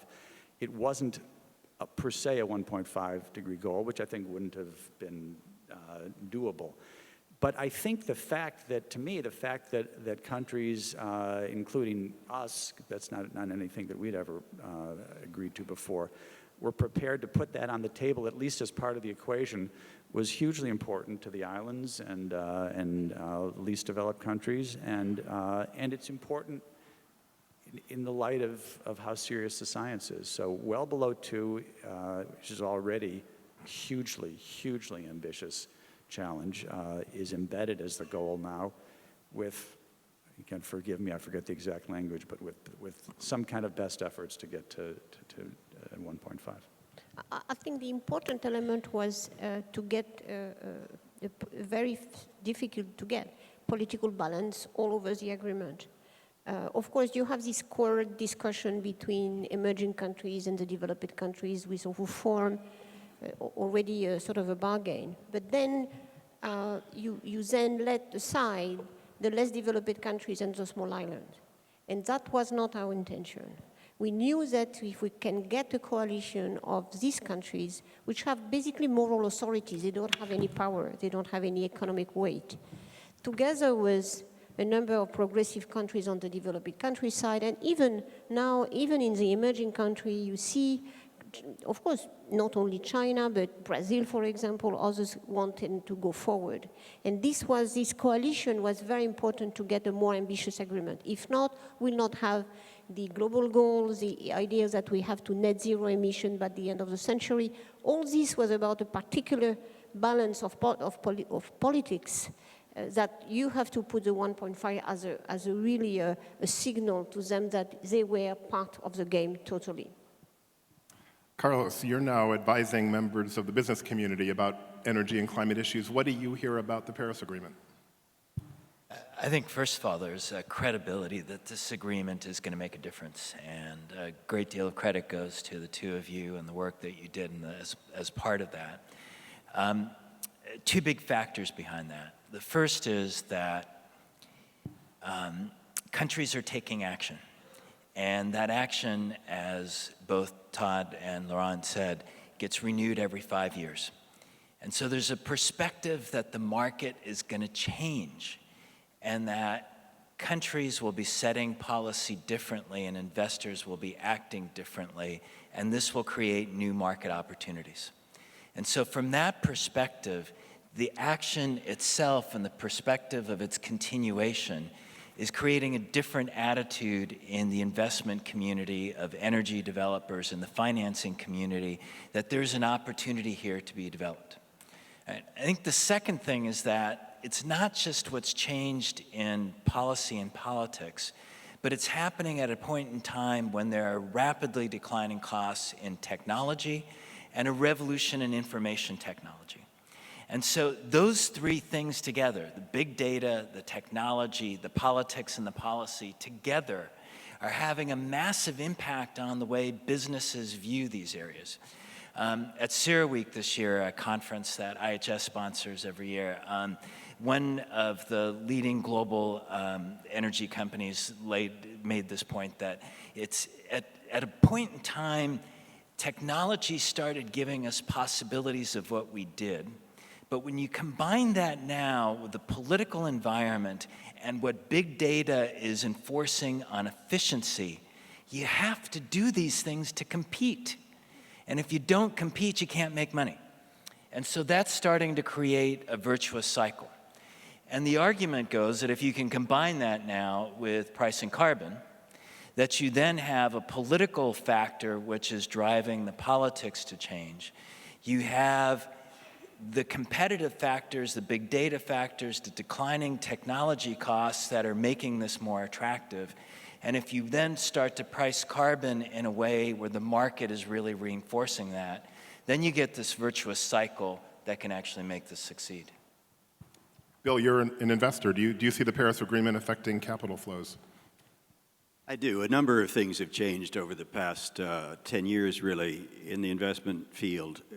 10 years or so ago, there was very little sensitivity to something like climate risk on the part of major institutional investors, and therefore on the part of private equity and a lot of the portfolio companies that they invest in. That has changed significantly. There were commitments made in preparation for the Paris conference from a number of very large pension funds, other institutional investors, who essentially made decisions that they were, first of all, not going to invest in coal henceforth, or coal for power particularly. Metallurgical coal has often been an exception to it. And that this was something that they were going to ask, and I think David Swenson at Yale, who's an iconic figure in the investment world, highlighted this when he sent a letter to all of the portfolio managers for the Yale $24 billion or so endowment, and said, henceforth, in making any investment, you need to take into account the risks associated with climate. And you need to do it in a very specific and serious way. That has gotten huge reverberations and a great deal of attention around the world. We already had European investors, major ones, more sensitive than we were in the United States to the climate risk. Then added to the very substantial commitments that were made by SocGen and a whole range of banks, Bill Gates and others, Zuckerberg in Paris, really reinforced the sense that if you want to be on the right side of history, not just morally, but economically, you're going to take Paris and its commitments seriously. Laurence is sitting at the far end because unfortunately she will need to leave before the end of the session to get a flight. And we'd like you to stay as long as you can, but we don't want you to miss your flight, Laurence. But I want to bring you in before you need to go on the question of next steps under the Paris Agreement. A number of issues were left for further negotiation as part of Paris. Where do you see this process going? What are the key features that people should be looking for going forward? Thank you. Before responding to your very precise question, I would like to build on Bill. The strategy, all the strategy of the Paris Agreement was built on the theory of rational expectation. So we have to change the expectation to get this implemented. So this implies that you have to work at the different levels. That's why we launched this FSB task force before Paris through the G20. That's why we pushed the multilateral development banks to make announcements on how they would change the portfolio. So this idea that you have to move all the elements in the climate regime and not only in the negotiation itself is, has been, is, and will be a key factor. So the next steps are, of course, what we have to finalize of the rule book of the Paris Agreement. But it is as important to keep going on all the other elements. Of course, Montreal Protocol, aviation, maritime, transport, but investment, leverage of public finance on private finance, having the regulation in place, everything has to move to the same place, in the same movement, because it has been this interaction that government finally were 2 years before, they were concerned about decarbonization, for example, definition, or even low carbon. And all the messaging was coming from the NGOs, the private sector, others, was this low carbon economy is the future. So you better go in that direction because it is the future. This worked, but it has to be maintained. So we have to have not only the minority of investors, which is actually the case, decarbonizing their portfolio, but a massive movement. And we are quite far from the threshold, the significant threshold for the moment. So the next step are basically keeping the strategy on all these pillars, and then of course on the next few months and few years, because it will take at least 2 years to finalize the rule book on transparency in particular, and on the way we count and we evaluate the INDCs and the content of the contribution. We'll have as well to put in place the first very important element that Todd mentioned and that Carlos mentioned as a very important element, that the assessment in 2018. So the next very, very important meeting point is 2018, where we do the first assessment, where, of course, we have to encourage countries to propose additional measures, and we have to see if we can finally do better than what is announced in Paris in terms of the INDC. So that, in my view, Implementation at national levels, that's really the policy planning and environment, including, of course, encouraging this display of carbon pricing every time it's possible. But going beyond, already showing that technology is doing better. On this particular point and before leaving, we, together with Bill Gates, we created very quickly, because it took us, I think, 6 or 7 months, to create this mission innovation, meaning the doubling of R&D, public funding, matching, in a way, the private sector investment in technology, in the zero carbon technology. And this, I think, combined with this more sort of slow, normal movement, I think will increase enormously the learning curve, which, of course, will be decisive to move the minority to the big majority, to the mainstream of the economy. Let me just follow up on the first point you made there, that the Paris conference was more than just the Paris Agreement. That was the most important outcome. But it was quite remarkable. I mean, there were thousands of mayors, thousands of business people, thousands of civil society activists, tens of thousands. It was an incredible mobilization. And I think a lot of that had to do with your planning. Is this the type of thing that just happens every 5 years or so at a climate conference? Or do you think that that type of momentum can be kept alive? I think that's why in this discussion in the multilateral system, timetables are very important, because that's the way you can reconstruct the political momentum. That's why the global stocktake is important. In Marrakesh, for example, if everything goes well, it will be good to have the roadmap of government until 2018, but as well the roadmap of companies, of investors, of local authorities, to create this moment where you have this peer review, you reassess where you are, and you see that maybe we can be more optimistic about the future, because most of the scenarios that are the base of the contribution these days are really grounded on very conservative technology assumption, and I can tell you in detail who they are. We don't have time now. But so this is a way to reassess where do we stand, where the costs are, and where the market is pointing to. So that's why this moment, finally, as Todd said, is a key element of all this. Carlos, you wanted to come in? Yeah, no, I mean, one of the things I think to achieving that momentum is going to be achieving strategies that are commercially competitive and commercially viable. Because in the end, you're not going to get investment, you're not going to get financial institutions financing the investment if those outcomes can't compete. And so one of the first key questions is going to be, how do you look at the way in which you maximize the extent of carbon that you pull out of the system?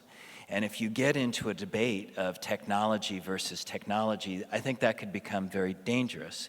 If you look at an entire system and ask, within a given resource area, how do you maximize the extent of carbon that you get out of that system? What is the fuel mix that you use to be able to do that and start to achieve commercial success?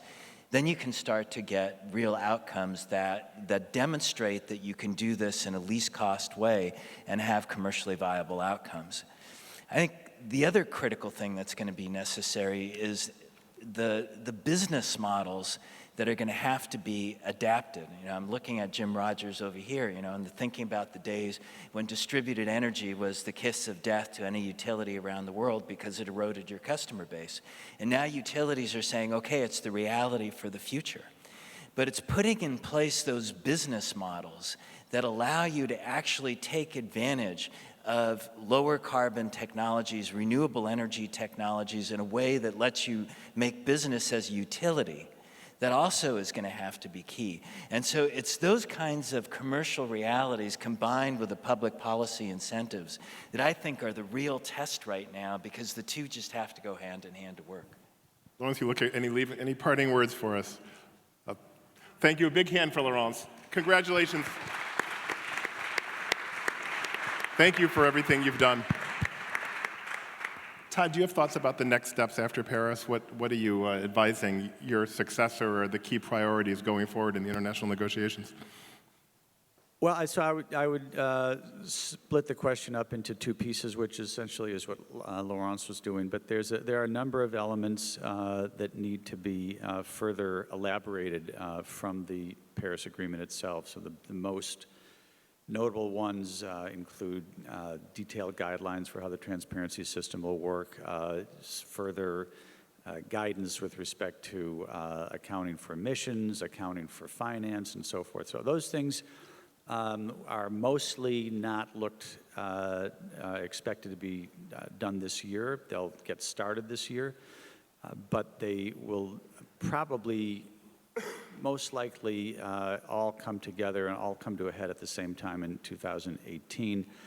It will be important generally for there not to be any what you might call backsliding from the Paris Agreement itself. Again, this was a new architecture. There had never been anything like this before, and it was difficult for developing countries. It took years to get to this place, but to give up what had been the traditional architecture built into the climate regime of totally separate worlds for developed countries and developing countries, as those terms were defined in 1992, irrespective of any economic or material change in country fortunes. So now we're on a different plane, but there will still be some inclination by some countries to want to try to sort of roll backward a little bit. So it'll be important to not have that happen, and I have every reason to think it won't happen, but something to keep in mind. But then there's a separate question, which Laurence was talking about, and Carlos as well, about what actually happens, what countries actually do to meet the targets that they put forward and to put themselves in a position to meet ever ratcheting up targets. And so that all is a function of, in the first instance, what national governments do, the rules of the road that they set with respect to policy, with respect to incentives for renewable energy and taking down barriers, removing perverse incentives like fossil fuel subsidies and the like.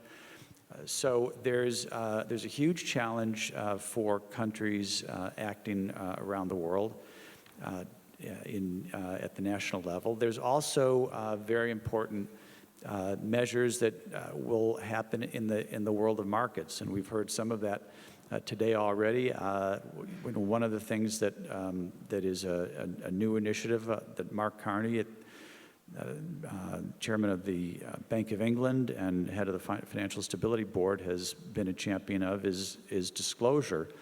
He gave a very interesting and much commented on speech at the end of September, where he talked about the risk to markets of the risks that companies, the climate change risk that companies faced, not being integrated into the pricing of companies. And so he essentially has called for disclosure. They've set up a task force. Mike Bloomberg is leading it in order for the market to start to be able to price that kind of risk. So there's going to be important elements for the market. There's going to be important elements for national governments and subnationals as well. But the key, I think, is for national governments. And we may see more of the kind of collaborative engagement among countries that is exemplified by the Mission Innovation Initiative that Laurence mentioned, where about, I think at the end of the day, as she said, in very short order, it was actually a lot less than 6 months, about 25 countries agreed to sign up to double their R&D spend over the next 5 years, and then to pair that with a private sector kind of joint initiative that Bill Gates was putting underway as well. So I think you're going to see all of those things. Bill, do you have any thoughts on the Financial Stability Board climate disclosure process or related issues? I think the genius of the Paris Agreement was that it was constructed on a kind of realpolitik, based upon a sense that for 20 years or so, we had been very concerned, almost obsessively so it seemed in Rio, with the specifics of commitments from countries, targets and timetables. It was quite clear that a great many countries had not reached that level of awareness or of seriousness or even capability to undertake that. So, as Todd explained, it was decided that we would ask everybody to come to the party, bring your best case, and we will bless it. And I think it was a very wise thing to do. We could not have withstood another failure in the international community on this question. Having said that, it does strike me that we look back at Kyoto, and it was said at the time that one needs to be very careful in negotiating international agreements, that you've got your domestic base under control. That is, the commitments that you're capable of following through on, you can actually do. Very difficult for me to look at India, Indonesia, Brazil, South Africa, a whole range, probably the majority of countries, and say that they have the instruments, the apparatus of understanding, of measurement, of control, of capability, of power, sheer domestic influence, to make good on the commitments that are implied, at least, at Paris. That's not to denigrate it at all. I'm a terrific fan of it, but we're really on two tracks. We're on the track of cleaning up some of the messiness when we have these 5-year reviews and we get everybody agreed on the same timetables, disaggregating for economic sectors and explaining and actually reporting honestly about what the sectors have done and what they're intending to do and how the structure of laws will make sure they do it. And then you've got the technology, which Carlos mentioned. I am stunned by a couple of things. One is that, and a very positive one, 2/3 of the solar built in the United States last year was utility-grade solar. We didn't used to see utility-grade solar. That's a tremendously encouraging thing, that the utilities themselves responding to the market, and in some cases the laws, renewable portfolio requirements, are building it. I learned not long ago of the way that intermittency is dealt with and the surge of renewables without upsetting the grid, which is a problem, thought to be a problem when you get up in the range of 20% renewables, how it's dealt outside Madrid, where there are cameras looking at the wind, the evolving weather as it comes in and affects the wind power, the windmills.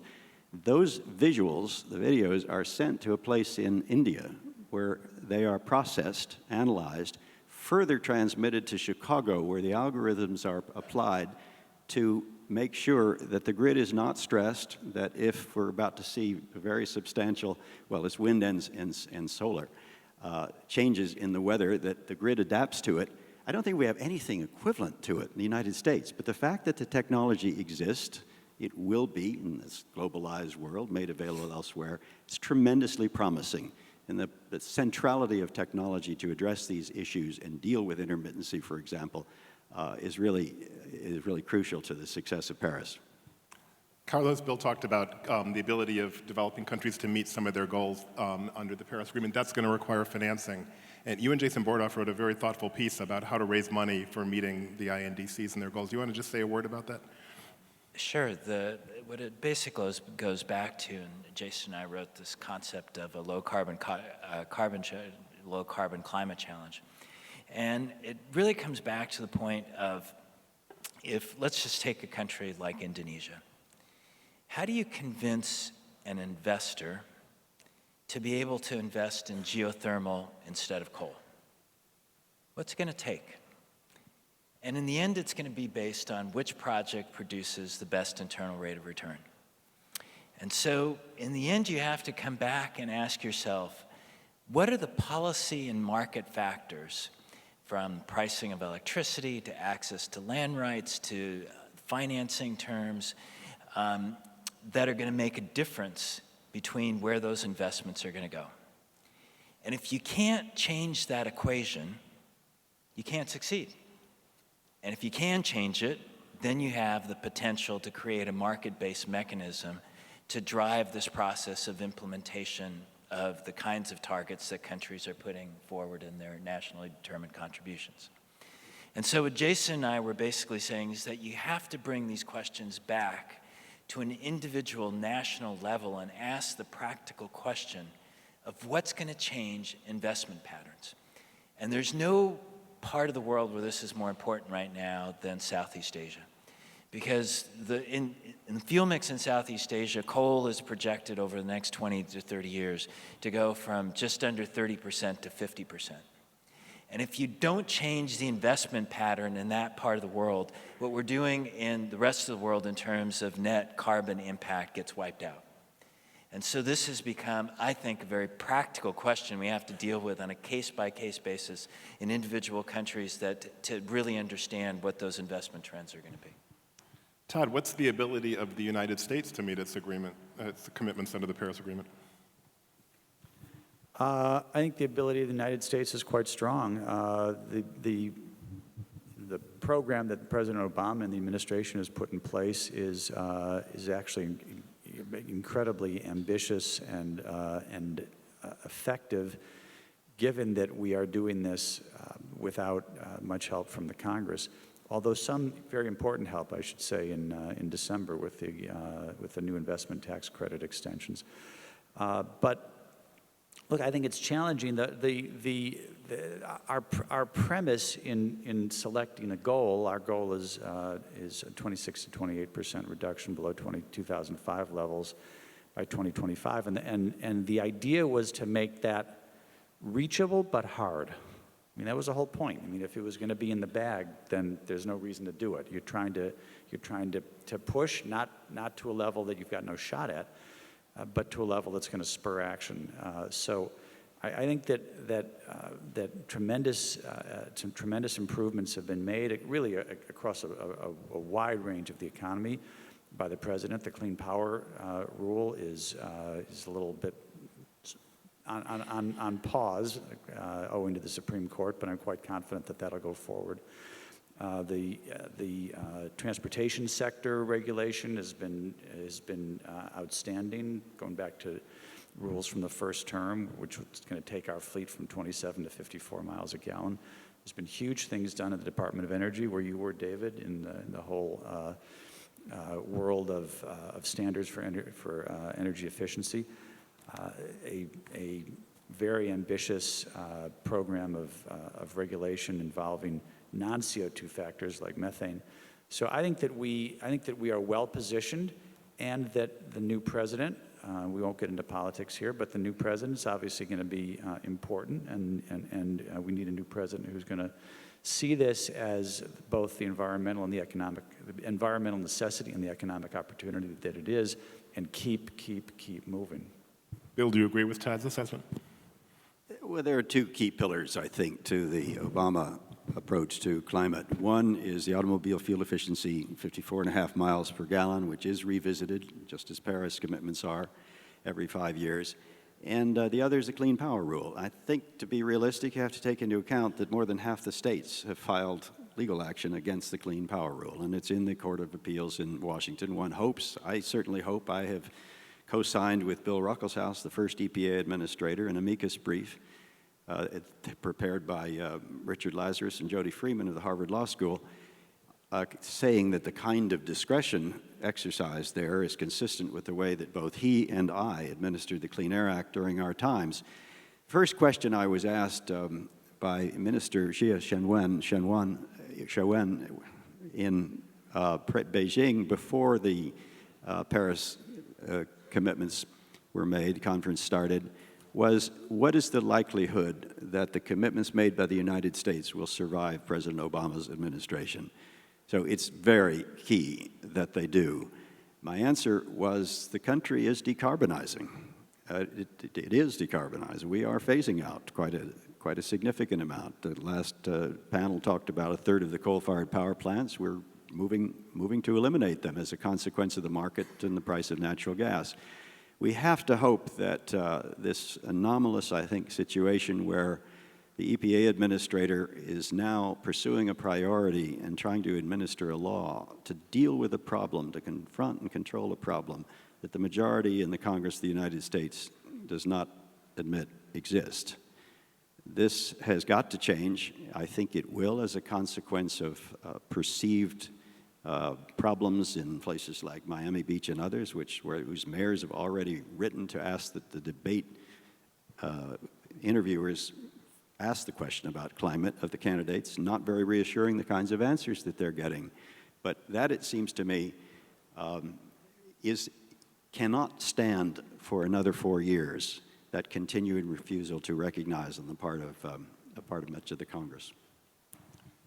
I'd like to close by noting that this is Todd Stern's last public appearance as a U.S. government official. Todd stepped down as Special Climate Envoy a couple weeks ago, but he remained a U.S. government employee for a transition. But I think you're cleaning out your office and you're turning in your card on Friday, as I understand it, Todd. I am, but I'll be speaking in a couple of weeks as a former government official. Right. Well, this is your last one as a public official. So we got the last lame duck presentation. Now it's going to get pretty explicit, probably. I don't know anybody who combines grand strategic vision and attention to detail more than Todd. Somebody who can look for decades ahead and think about the way the world's going to turn and then say, no, a comma belongs right there. And wonderful patience. Todd, we are enormously in your debt for 7 years of public service working on this. Let's give Todd Stern a big hand.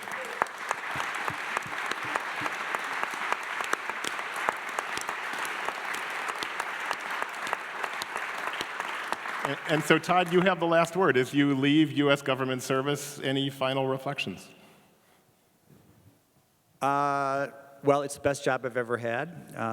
It was an enormous privilege to be able to work under people like the President and Secretary Clinton and Secretary Kerry, and to do this job at a moment when there was a chance to do something big, because lots of people work out there, till the fields at times when that's not in the cards. It was in the cards this time, and it made the job quite special. No, it was great to be there. I learned that the importance of having clarity of your ideas about where you want to go early, and also being able to iterate and change.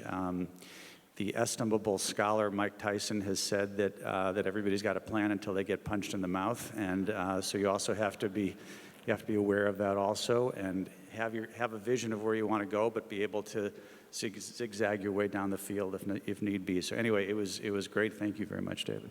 Well, thanks. Please give Todd and our other panelists a big hand.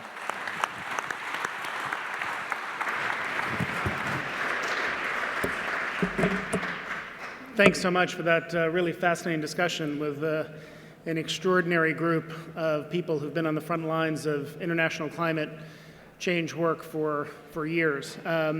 We're going to close the Global Energy Summit with continuing our broad, sweeping look at the energy landscape, from oil to gas to climate negotiations, to how the electricity markets and the introduction of new sources of energy like renewables are changing that. So I'd like to ask Ralph Izzo, Cheryl Martin, Jim Rogers, Kathy Zoy, and our moderator, Sue Tierney, to come up and join me on stage. I'll let Sue introduce the panelists. Many of you know Sue Tierney. She's managing principal at Analysis Group. I don't know anyone who's not a huge fan of Sue Tierney's. She's one of the world's foremost energy experts. She's held senior jobs in government, including as Assistant Secretary in the Department of Energy during the Clinton administration, senior positions in the state level in Massachusetts, both for Democratic and Republican administration. She's bipartisan. She's an expert on all forms of energy, including the electricity sector, utility regulation, transmission, serves on the Secretary of Energy's advisory board that looked at the shale gas question we talked about earlier on the National Petroleum Council, and now a resident of the state of Colorado, which knows a lot about all different forms of energy, from oil to gas to renewables. So please join me in welcoming Sue and the rest of our panelists. Thank you.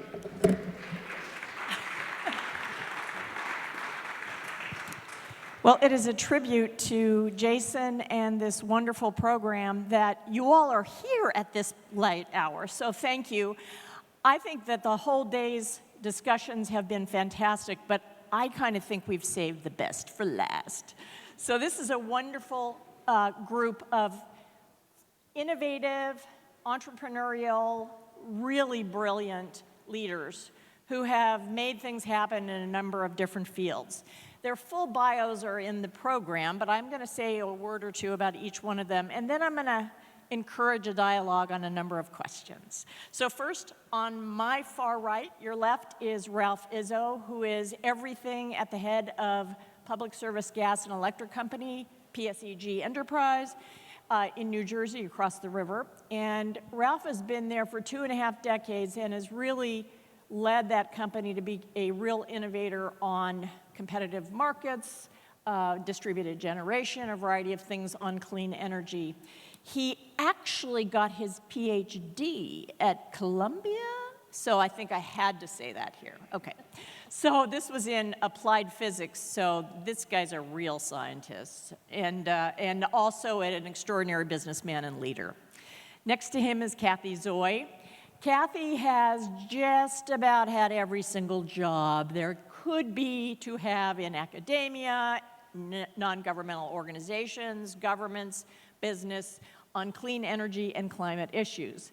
She has really started a number of different things associated with providing access to renewables in rural areas these days at Frontier Energy. Did I get the name right? Frontier Power, providing renewable access in rural areas around the world. Kathy is just a fantastic engineer. She did not go to Columbia, I'm sorry to say. She's from one of the other Ivies, I guess we could say. Next to her is Jim Rogers. Jim is, like Ralph, he was everything at the head of Duke Energy for many, many years and has recently retired. Jim is a lawyer who has been really one of the innovators on moving transitions in the electric industry and has been a real leader in both industry and working groups with environmental organizations to get clean energy transitions underway. And he is a new author, having just written a book on, let's get the name right, Lighting the World, which is a book about how we can endeavor to provide access to electricity for the 1.2 billion people around the world who do not have it. Jim is a new non-resident scholar affiliate here at the center, and they're lucky to have him. He's just a brilliant can-do guy. And then finally is the little innovator that could, Cheryl Martin. Cheryl is really one of the most energetic and again, I think I've said brilliant now how many times in the last 5 minutes. She is formerly the head of ARPA-E, the R&D incubator at the Department of Energy that really worked on high-risk, high-reward research opportunities and was really fabulous in that job. She has had a number of jobs in the clean tech industry, Kleiner Perkins. She, here in New York, has been helping the state work on REV, the Reforming the Energy Vision, and has been a great advisor to folks in the state who are trying to go through the transitions in the industry. So these are the guys, the go-to guys and gals on these issues, and they're really a force of nature, so I think we're going to have fun. We talked about a number of things that are going on in the industry. Some of the themes we've heard about earlier in prior panels are things that we'll probably come back to from a different vantage point here. And the first one I'm going to mention is one that just came up in the panel on natural gas. There was some discussion about the extent to which natural gas and renewables ought to be just really cozy bedfellows because they fit together neatly. They help each other out in synergistic ways, and yet, on the ground all the time, we see natural gas and renewable constituencies really kind of giving sharp elbows to each other. Is there a way to get to the promised land that we heard about a little while ago about them getting along? Do we see this natural gas as a transition to renewables, or what do you think? Jim, you want to start? Yeah, I'd be delighted, and I'd start out by simply saying that anytime you can substitute natural gas for coal, you're making a significant reduction in CO2. And let me give you a couple stats. The power sector between 2005 and 2015 reduced their carbon emissions 20% with no price on carbon, no regulation. My former company, Duke, reduced their emissions 26% during that decade, and our next-door neighbor, Southern, reduced it 26%. How did that happen? It happened by simply shutting down old coal plants and building new, modern, combined-cycle gas plants. So gas has played a dramatic role in the power sector in reducing the carbon footprint. At the same time, significant investments are being made in renewables. So I don't view this as either or. That's a tyranny we don't need. A tyranny you don't need. Yeah. A tyranny. Sorry. I need this one. It's getting late. Sorry, you guys. No, but that's just my southern accent makes it difficult. I think we need both to make the transition. Well, so Ralph, how's it look from your vantage point? Well, I think Jim is absolutely right. You do need both. I've often said that climate change is the most important issue facing our industry. That's often misconstrued, and people hear me, they think they hear me saying it's the only issue facing our industry, and that's not the case. Reliability is ever more important. Environmental protection from traditional pollutants is equally important. And all of those factors conspire to raise the bill on a customer. New Jersey is typically the first, second, or third most affluent state in the nation as measured by per capita income. And we typically have anywhere from 5 to 7% of our customers who don't pay us. So cost is a factor. And I do think that given the shale revolution and the economics of natural gas, that one has to keep it in the mix as we invest in the R&D that's necessary to drive the cost down of renewables, while hopefully the policymakers price in the externalities to bridge the gap in that regard as well. Kathy, you want to add anything to that? Well, I think we're absolutely right. The other thing about natural gas is right now the current structure of the utilities, Ralph's folks and Jim's former folks, it's a really easy thing to manage. As we move towards something that you write about, Sue, which is just an increasing reliance on distributed energy resources, that's sort of a new skill set for the utilities. If you go from one jet turbine that's fueled by gas, which is pretty quick on, something we can do right now, and I guess it was a fellow from Woodside who said he can do it from his iPhone or whatever. Awesome. In Perth, I think he was talking about. But if we go to a heavier reliance on distributed resources, where it's going to be not just one turbine, it's going to be a lot of points that sensors and controls and stuff like that will help us with, but we're learning how to do that right now. But that's the great part. We are learning, right? And I think we're learning in, utility scale solar was brought up before. We've got large renewables going in, we've got the large gas going in, but we're also learning at the distributed energy at the edge of the grid how to do all this. And I think a lot of the technology is moving faster forward than people think.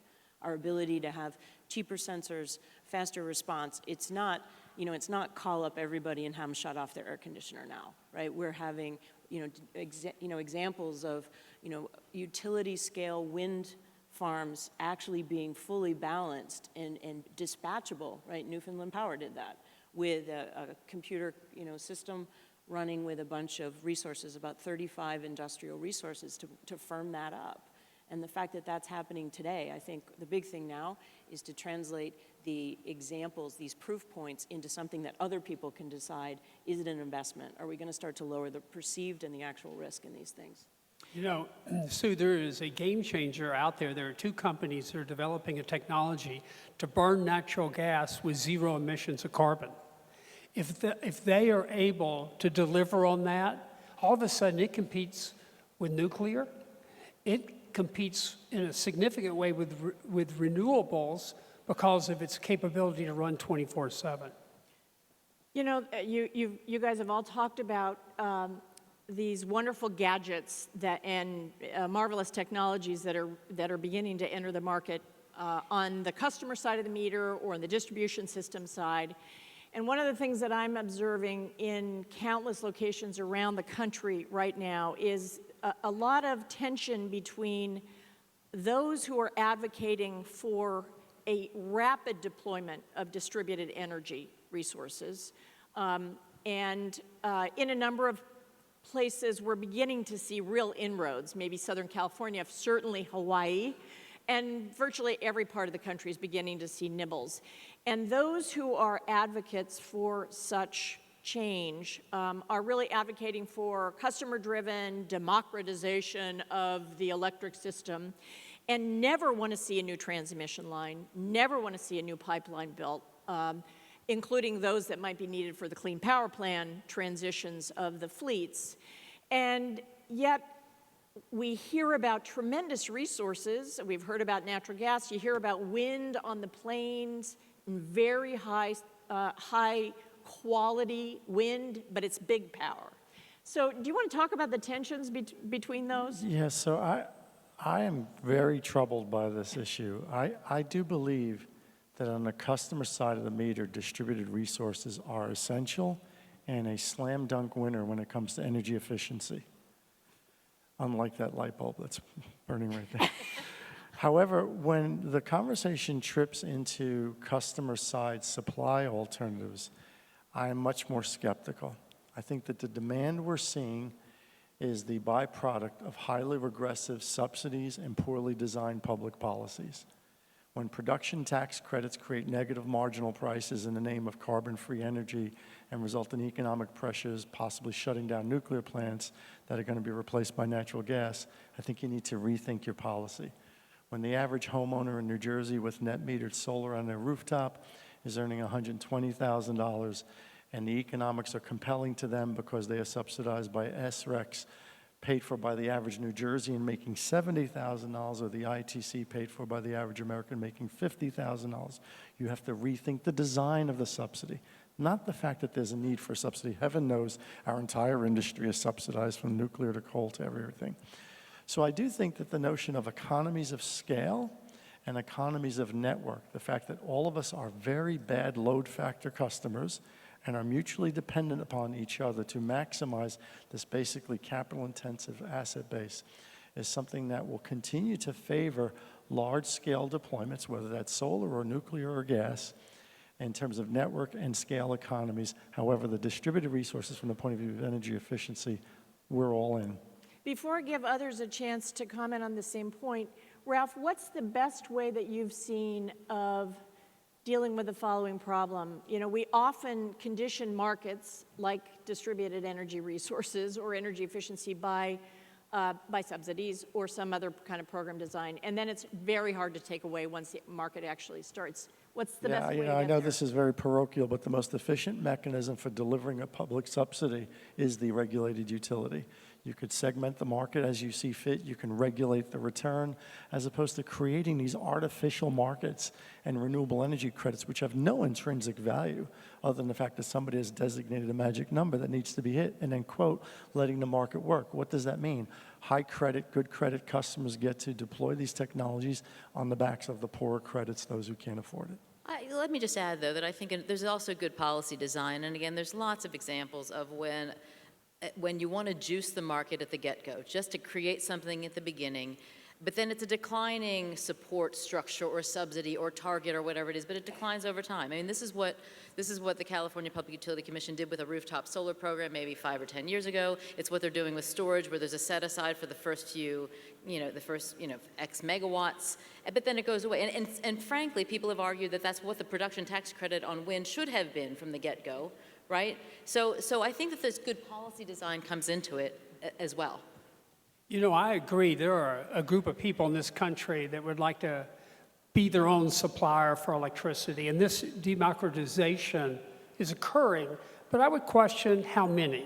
And the reason I say it that way is today, the average family in America, their cost of electricity is 1.3% of their disposable income. It's less than their cable bill. It is less than their cell phone cost. I'm not sure there is a clamoring for an alternative approach, especially since you have an industry that's significantly reducing its carbon and other emissions in the process. Okay.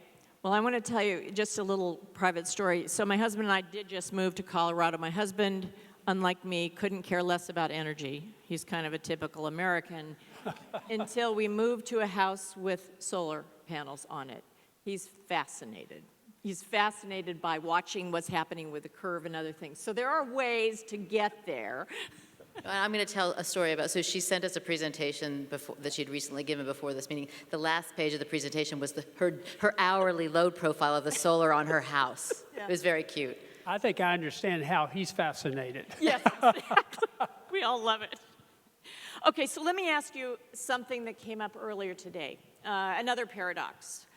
On the one hand, coming out of Paris, all the news reports, everything we hear from the scientific community about climate change is that it is an urgent problem. People are saying we've got to peak by 2020 globally in order to have this be remotely affordable and achievable. And yet we live in a world in which investment occurs through private markets. Markets respond to signals. They're not indicating that it's an urgent problem. And there's a lot of very long-lived assets that are in the ground. How do we kind of reconcile those two things where we've got to get changes, but until there's really either that price signal or the political movement or something else, how do we get there? Go ahead, Ralph. Go for it. Ralph's got a... Well, he's got a quick hand on the No, buzzer. I mean, I wanted to stand up and cheer when He's a working CEO. when Fred Krupp was speaking earlier, but I didn't want to make a spectacle of myself. I mean, Fred hit the nail on the head. We need to have either an emissions trading regime, or we need to have a revenue neutral, just to throw a bone to folks who are worried about excessive government collected revenues, a revenue neutral carbon tax. We need to target all those other fugitive emissions, be those methane or transportation-related emissions, and it's not a state-by-state approach that's going to get us there. Yeah, that's what I was going to say. I think that this is something where we need to have a bigger call. I do think efficiency could play a very big part that we're really not looking at enough, and I do think that we need to create the urgency now in the ways that we have some tools to do so that we can, price the externalities in, and again, various tools will have various pros and cons. I mean, there are many issues where you're going to hear this group of people, I think, say, yeah, a little bit of this, a little bit of that, yeah, it's not. On this one, I'm going to stand out and say, this is urgent. Like, this urgency, and Fred articulated it beautifully, we should be using it as our central organizing principle, and markets will work, and technologies will come, but we do need the policy settings to drive that urgency. And we'll get there. And you know what? Once the policy settings are in place, it's going to cost us way less than anybody's freaked out about. Right. No, I totally agree with this price on carbon. That's got to happen. I get that. But I do think that, and I think the Paris Accord, I mean, I really agree with Bill Riley's comments earlier. It was a significant, important achievement, but there's clearly some shortfalls. And even if you implemented everything that was committed to, that's only 43% of what's needed to get to a 2% reduction. So the sense of urgency goes way beyond doing what was agreed to in Paris. But I actually think that a price on carbon, we have to get that right. But I guess I'll say it another way. When I wrote this book, I was sort of struck by this simple fact. 85% of all the incremental carbon emissions between now and 2030 will come from the low-income countries around the world.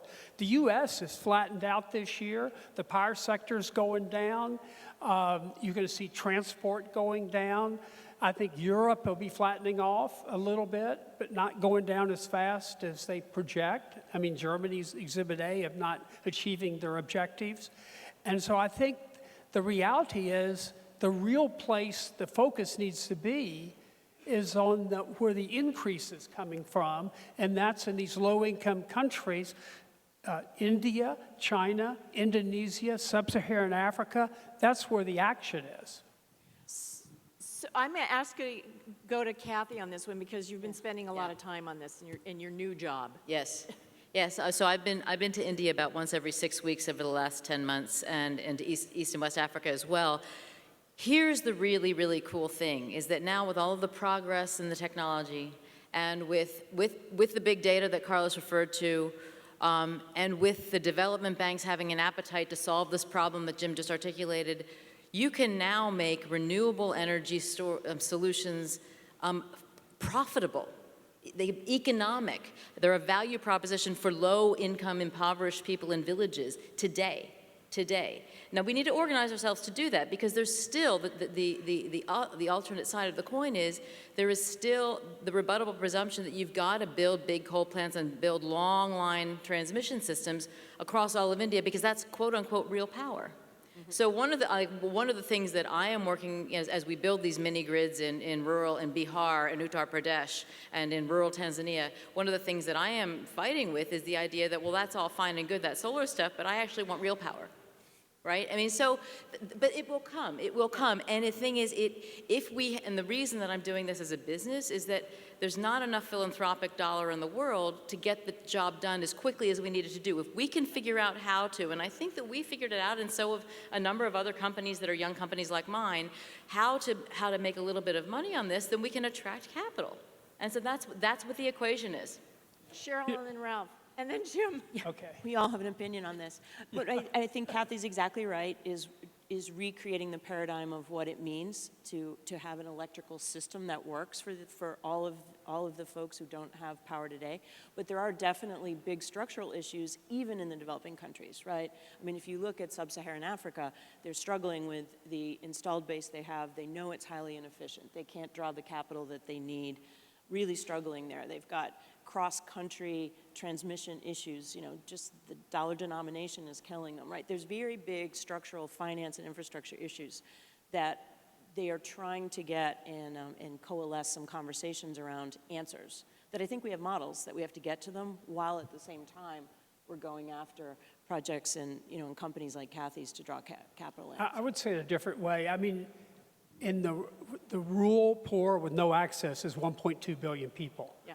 And based on my research, it's cheaper, and this is an important fact, it is cheaper to provide electricity by solar than to extend the grid. The other important point, they have capability to pay if you deploy a solar ladder of technologies, starting with the solar lantern, home solar systems, microgrids. So that is a way forward. The other point that Cheryl brings up that's equally critical, there's 1 billion people that are connected to the grid in these countries. They call it off-grid in the rural areas. For these 1 billion people, they're grid off. They're on the grid, but it's off a lot of the time. That is the infrastructure problem of trying to make, and that takes billions of dollars of investment just to get that working in a reliable way. So I don't have a thimble of the knowledge of my panelists on international affairs. It's a multi-person planning effort to get me from New Jersey here. It's another country. It probably takes longer than it takes you to get to Dubai, actually. But I have no idea what I was going to say now. No, I know. The one correction I wanted to make is even in the absence of a price on carbon, and even in the absence on tradable permits for carbon, the one thing every state can and should emphasize is what I call the quadruple win of energy efficiency. Right? Customers' bill goes down, environment improves. You employ a whole host of people with lower skill positions, candidly, in some of these areas. And if the regulations are set up to make the utility indifferent, the shareholder can win as well. Agreed with that. Can I ask Ralph a question on this? And I'd actually love to have Jim answer this. So the decoupling incentives have been around for a long time. Do you really think that the utility, the IOU, is best placed to be the deliverer of energy efficiency services to American households and businesses? Yes, but not exclusively so, right? I mean, I would target the utility, because they're not a natural monopoly service that we're talking about, right? So what I would say is let the utility target kind of poor credits, lower income, public good. Hospitals are notoriously slow payers. Schools are notoriously slow payers. And to the extent that that requires a redistribution of the tariff, i.e. higher rates for those who don't get it, but lower bills for those who do get it, then you'll start to incentivize the people who are the better credits, because they'll see their bill go from 1.3% to 1.4%, to do it on their own. And that's who the ESCO should and can serve. And to the extent that no one moves, then maybe the utility provides universal access, but certainly let the utility start, quote unquote, down market where the ESCOs won't go. I would simply say decoupling, which was started in California, only puts utilities in a place of being indifferent with respect to their sales.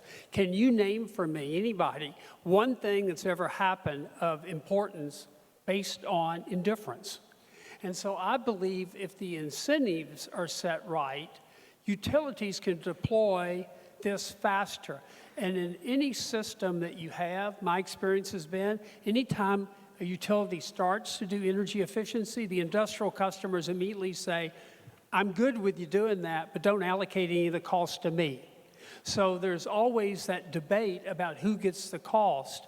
But I think a utility is in a unique place, particularly when you think 5 to 8% of your customers are low income and have to be subsidized. They're in a unique place to provide universal access to energy efficiency in a way they provided universal access to electricity. And I think one of the great things right now, and speaking from my experience dealing in New York with working with the utilities and some of the startups and innovative ideas, is we are getting to the point that the conversation's opening up on what's possible, how we can use big data to understand aggregation of customers and their ability to pay, thinking about on-bill repayment. I mean, again, there's different rules you have to grapple with doing that, but you can get energy efficiency to customers who couldn't afford it. It helps everybody, right? It makes their day-to-day life better. It improves the non-pay issues. But it does require more openness and different partnerships than we've had before, and potentially looking at what you have in your rate structure, again, allowing folks to be compensated for different things, right? All right, the wonk in me is going to ask you a kind of twisted question. I'm a former utility regulator, and I have worked in the private sector for 2 decades, and... Not long enough. It's been a long time. One of the things that I find really confounding right now is this issue of which parts of the business are natural monopolies, which ones of them, even if they're not completely natural monopolies, there are advantages of scale or scope from a utility doing something. But the utility might have to be the pathway through which competition occurs, so how do you get it fair? And whether we like it or not, there's a lot of people out there nibbling on the edges of the grid and of the monopoly, and in some ways cannibalizing it economically. So what kind of hybrid, I really have not figured this out, what kind of hybrid model gets us the best of both competition and regulated monopoly? Yeah, let me start by setting context. When I became a CEO in '88, virtually every company in the country was vertically integrated and regulated. Mm-hmm. What's happened is we've had an erosion of utility monopoly in both generation, transmission, and lately in distribution. And here's a way to quickly describe it, because in this description is the answer. The generation portion, you now have 19 states with competitive markets. It's not clear to me, and nobody's done research that's demonstrated that the competitive markets is producing lower costs for consumers than the vertically integrated regulated with respect to generation. Secondly, 2/3 of the states in this country, the transmission owned by the utility, are in regional transmission organizations or ISOs. Thirdly, here in New York and other places, there's a lot of work being done to basically change and open up. Solar on the roof is an example of kind of an approach to breaking down distribution. And so my point is this. There's been a huge erosion of the utility monopoly from what it once was. And actually, I think we're at a tipping point where the whole business model, regulatory model, needs to be changed. Mm-hmm. And the answer to your question, think about the complexion of this. 19 states, competitive markets, 2/3 of the states are RTOs, 1 or 2 states with changes in distribution. I think there's not one size fits all for the United States. It is a unique state by state by state. And I think the models that will evolve are going to be a function of what happens at the state level. Mm-hmm. But Jim, I gave a talk a couple of years ago at a big GE conference where I sort of laid out 3 possible scenarios, sort of what you've talked about. One is I would call the modern IOU that actually embraces, as probably what PSE&G is, probably what you were doing, I think it's what Tom Fanning is now doing at Southern, right? He's embracing distributed resources, and he's a traditional guy. The second model is kind of what New York Rev is, which is like Wireco, which is like the mega, and then everything else is competitive. And then the third one is kind of like Google gets together with Elon Musk and every single customer becomes its own island, which technically, you know, if costs come down enough, technically, who needs to pool anything? Everybody's an independent thing. When I asked this audience at this conference at GE, which is a bunch of technologists and many entrepreneurs, which one they thought was most likely to be the salient model in 5 to 10 years, it was totally split, totally split. So I'm asking the same question that yours. So I don't know. I actually think if it's a well-run IOU, then that works pretty well, but they're not all. Well, you got two on the up here with you. Exactly. I know that. Exactly. Exactly. But I would say that the indispensable grid, if you think about it as a battery, millions of random decisions are made taking power out of this battery. And you know, now we only have maybe 100 and 150 decisions made putting power in. So we have the capability to have solar on the roof, intermittent sources of power, thousands of sources of providing power. We have the capability to handle it. But if there's anything that stands all regulatory change and new technology, it's going to be the indispensable grid, because it plays a critical role in allowing and providing all these things to happen. Because when the sun doesn't shine and you have solar on the roof, you need access to electricity. Storage technology is coming, but it's not coming at a cost-effective way yet. It will, but it'll probably be a decade. Ralph, do you want to add anything before Cheryl jumps in? No, I mean, I have two answers to the question. In theory, there's no part of it that's a natural monopoly. I mean, you take the meter, give an IEEE standard, have UL Labs say what's safe and what isn't, and go out and pick your gray one, your brown one, your wooden one, your glass one, your metal one, who cares? In practice, I'd say the natural monopoly is the, quote, asset manager. And the living proof of that for me is what's happening now at FERC Order 1000, where we're trying to bring competition to transmission. It's a mess. There's no other way to describe it. We've taken what was essentially engineering solutions by asset managers, and in the name of trying to make it competitive, have made it political. And that is the worst of all possible worlds. And to Jim's point about generation, we thought originally wholesale power generation would become the solution to everything. We forgot that the two biggest costs associated with wholesale power generation were the cost of capital and the cost of fuel. And the cost of capital for utility is lower than it is for others, and the cost of fuel is the same for everyone. So yeah, we did have a few more people at the power plant than others do nowadays, but that didn't drive the price difference. Cheryl?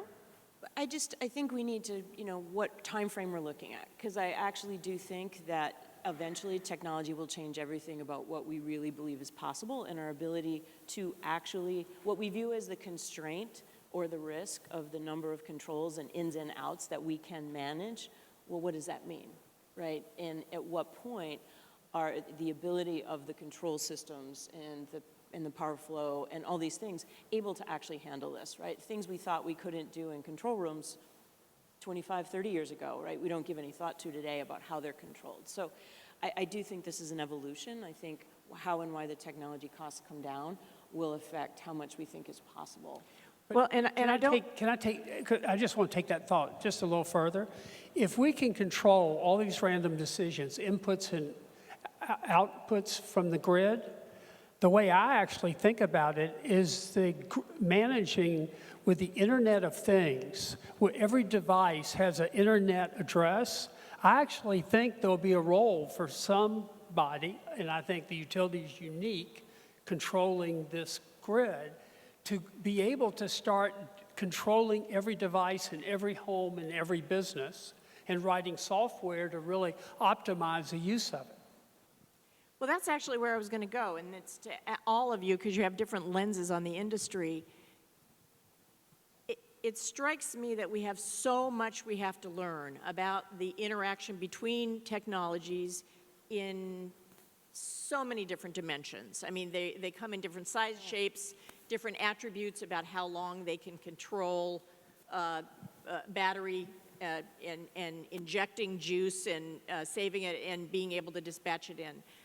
I personally can't imagine that in my lifetime, and you can check my gray hairs, that we're not going to need somebody to be a control operator in one place. And if that's the case, then there has to be something that's healthy financially and is a sustainable business model. So first of all, you may or may not agree with that, but there's a lot of people who don't agree with that right now, and they're arguing for the movement of the networks out as quickly as possible, and it'll be more resilient. It'll be very lively. So No, that's exactly what I meant by the asset manager role that I was discussing. And you know, there's no question technology is moving in ways that sensor technology will be cheaper and more accessible. But we shouldn't lose sight of the fact that all of those technological advantages are happening on the grid at the same time. And we're digitizing our power plants. We're digitizing our transmission system, our distribution system. So yes, the cost of many advanced technologies, renewable technologies have plummeted over the years. But heat rates on combined cycle units have plummeted over the years too. So to the extent that you want to open up competition for the construction of that power line or for the smart proposal for the storage system that can be built instead of having to reinforce a substation, that would be a great way to introduce competition. But I do think that for the most part, electricity is a tax on living. And notwithstanding your husband's interest in looking at the squiggly lines, most people don't want to be bothered. He doesn't And the overlap between electricity provision and the environment and social policy is one that still argues for sort of a central repository of control. But let me add another. Let's go back to how it all started. It all started here in New York at Pearl Street Station. in microgrids. Microgrid. No, actually, it started with J.P. Morgan's. One of the first units Edison built was for a house. Yeah. Okay. Then it was Pearl Street for a couple blocks, and so we started. And what we found that the economics were compelling. You had a couple blocks, then you had a big neighborhood, then you had a city, then you connected cities, then you connected rural areas. And so all of a sudden, you've created this grid, and we're operating, we used to think 20% reserve margins, we're down to 12% reserve margins. So the more we interconnect and build the grid, put battery technologies in it, and go from analog to digital grid, and create the two-way communication, it's becoming smarter and smarter and smarter. And one day, that same grid will go to it does today, every device, but it will communicate with every device. And I think it's really important that and I agree with you that I think there is someone who does control the wires, right? I mean, I do think in the reasonable term. And I do think, absolutely building on your point, that this whole interconnection and efficiency will unlock efficiency we don't know we have. Because in the way we connect today, there's all kinds of latency. There's all kinds of losses that if we start to collect those up, I think we have much more accessible capacity, not only just the reserve we think about inside this whole thing. And the way I've been thinking about it, you know, the whole idea that you go from, you know, we're starting on C&I side with a lot of this in the US is, you know, what's going on with people with their storage system, their total control, they're using thermal sinks. What do they have to be able to generate and store themselves? We sort of have the same thing in residential, but does it become battery storage is most efficient at a neighborhood? Like, I think we're going to have sub-units of where we think about things will optimize to, and then we'll start to plug them together. So it's almost like the redoing of the Edison system, but with these smarter, more connected things, and we'll start to know better how they will come together. And we're actually doing that in villages in rural India and Africa right now. And it's like, it's not a sacrifice thing, it's just best technology, and you pull resources, right? And I think that's the thing, is we're going to be able to learn from a lot of different places. This isn't going to be everything coming from, you know, just a certain piece of the country, certain part of the world. I think the hardest thing is how fast we can translate what's useful and applicable in one place to another, because of what you both said about, you know, the differences. It's both a blessing and a curse. And Ralph? Yes, so I am genuinely excited by the types of things that are being described here, and we've certainly piloted two-way custom communication systems and a variety of technology, and perhaps it's because of my background. I was once invited to a panel to talk about the Internet of Things, and people had seen that I had done some work in computational plasma physics and such like that, and I disappointed the conference organizer when I said, before we get too heavily into these things, can we get people to put caulking around their window and install thermostats with an evening setback point and a daytime setback point? And I don't say it to be comical, I say it to be realistic, because that is really the low-hanging fruit that the utility is extremely well positioned to help people with and to make an impact in a variety of ways. All right, we don't have much more time here, so I can't resist not asking the following question, especially with Cheryl sitting right here.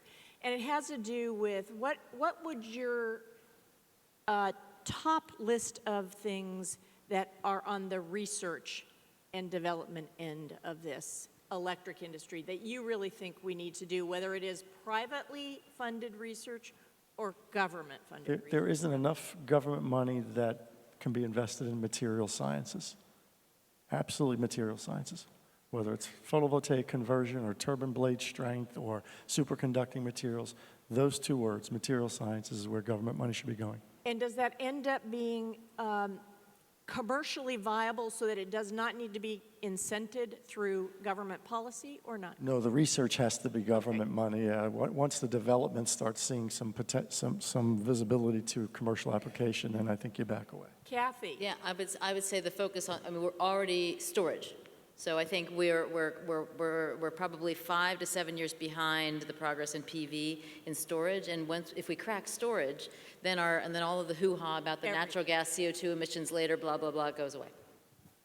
Jim? I would say government R&D has been flat since 2010. It's 1/10 of the expenditure on research and development for the military. And if we're really serious about climate, we ought to be serious about putting money into R&D that allows us, I can't remember exactly how Gates said it, but he says we need some magic. We need some new invention. But the counter to that is Liebrich, who always says, look at solar. Solar has been magic, the way the cost has come down and the way it can be deployed. And before Cheryl goes, Duke is an example of a company that has been doing research on carbon capture and sequestration with China. So how was it that you guys could do that? Short answer. Yeah, there's no short answer when you're working with China.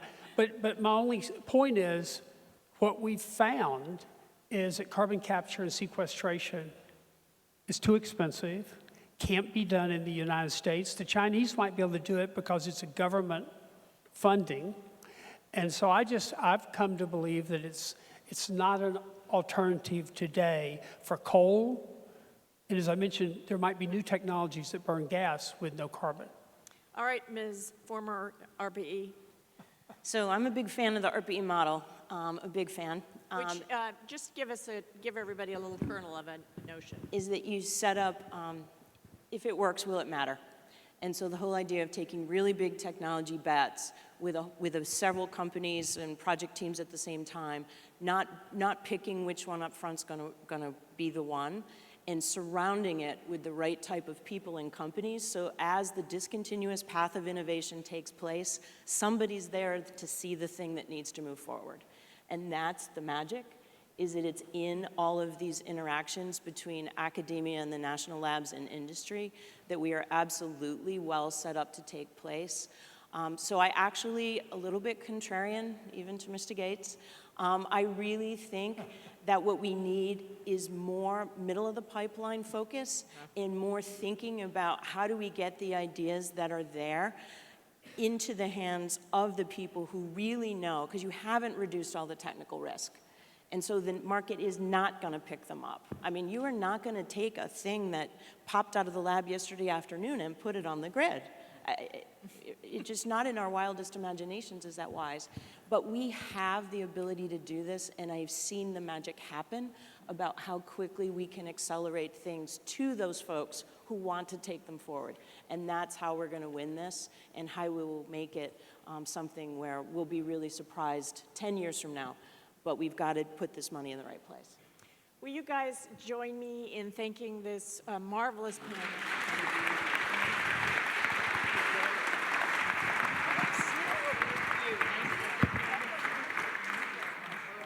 All of you who are here until the very end. I want to thank all our speakers and moderators for today. Thanks for joining us for the 4th Annual Columbia Global Energy Summit. I think this is a confirmation of what I said in the beginning of the day about how quickly the energy landscape is changing and how important it is to work together to understand it. And we really appreciate all of you are joining us for our research, for our public events this year and in the future. And thank you again all for coming. We look forward to seeing you at future events.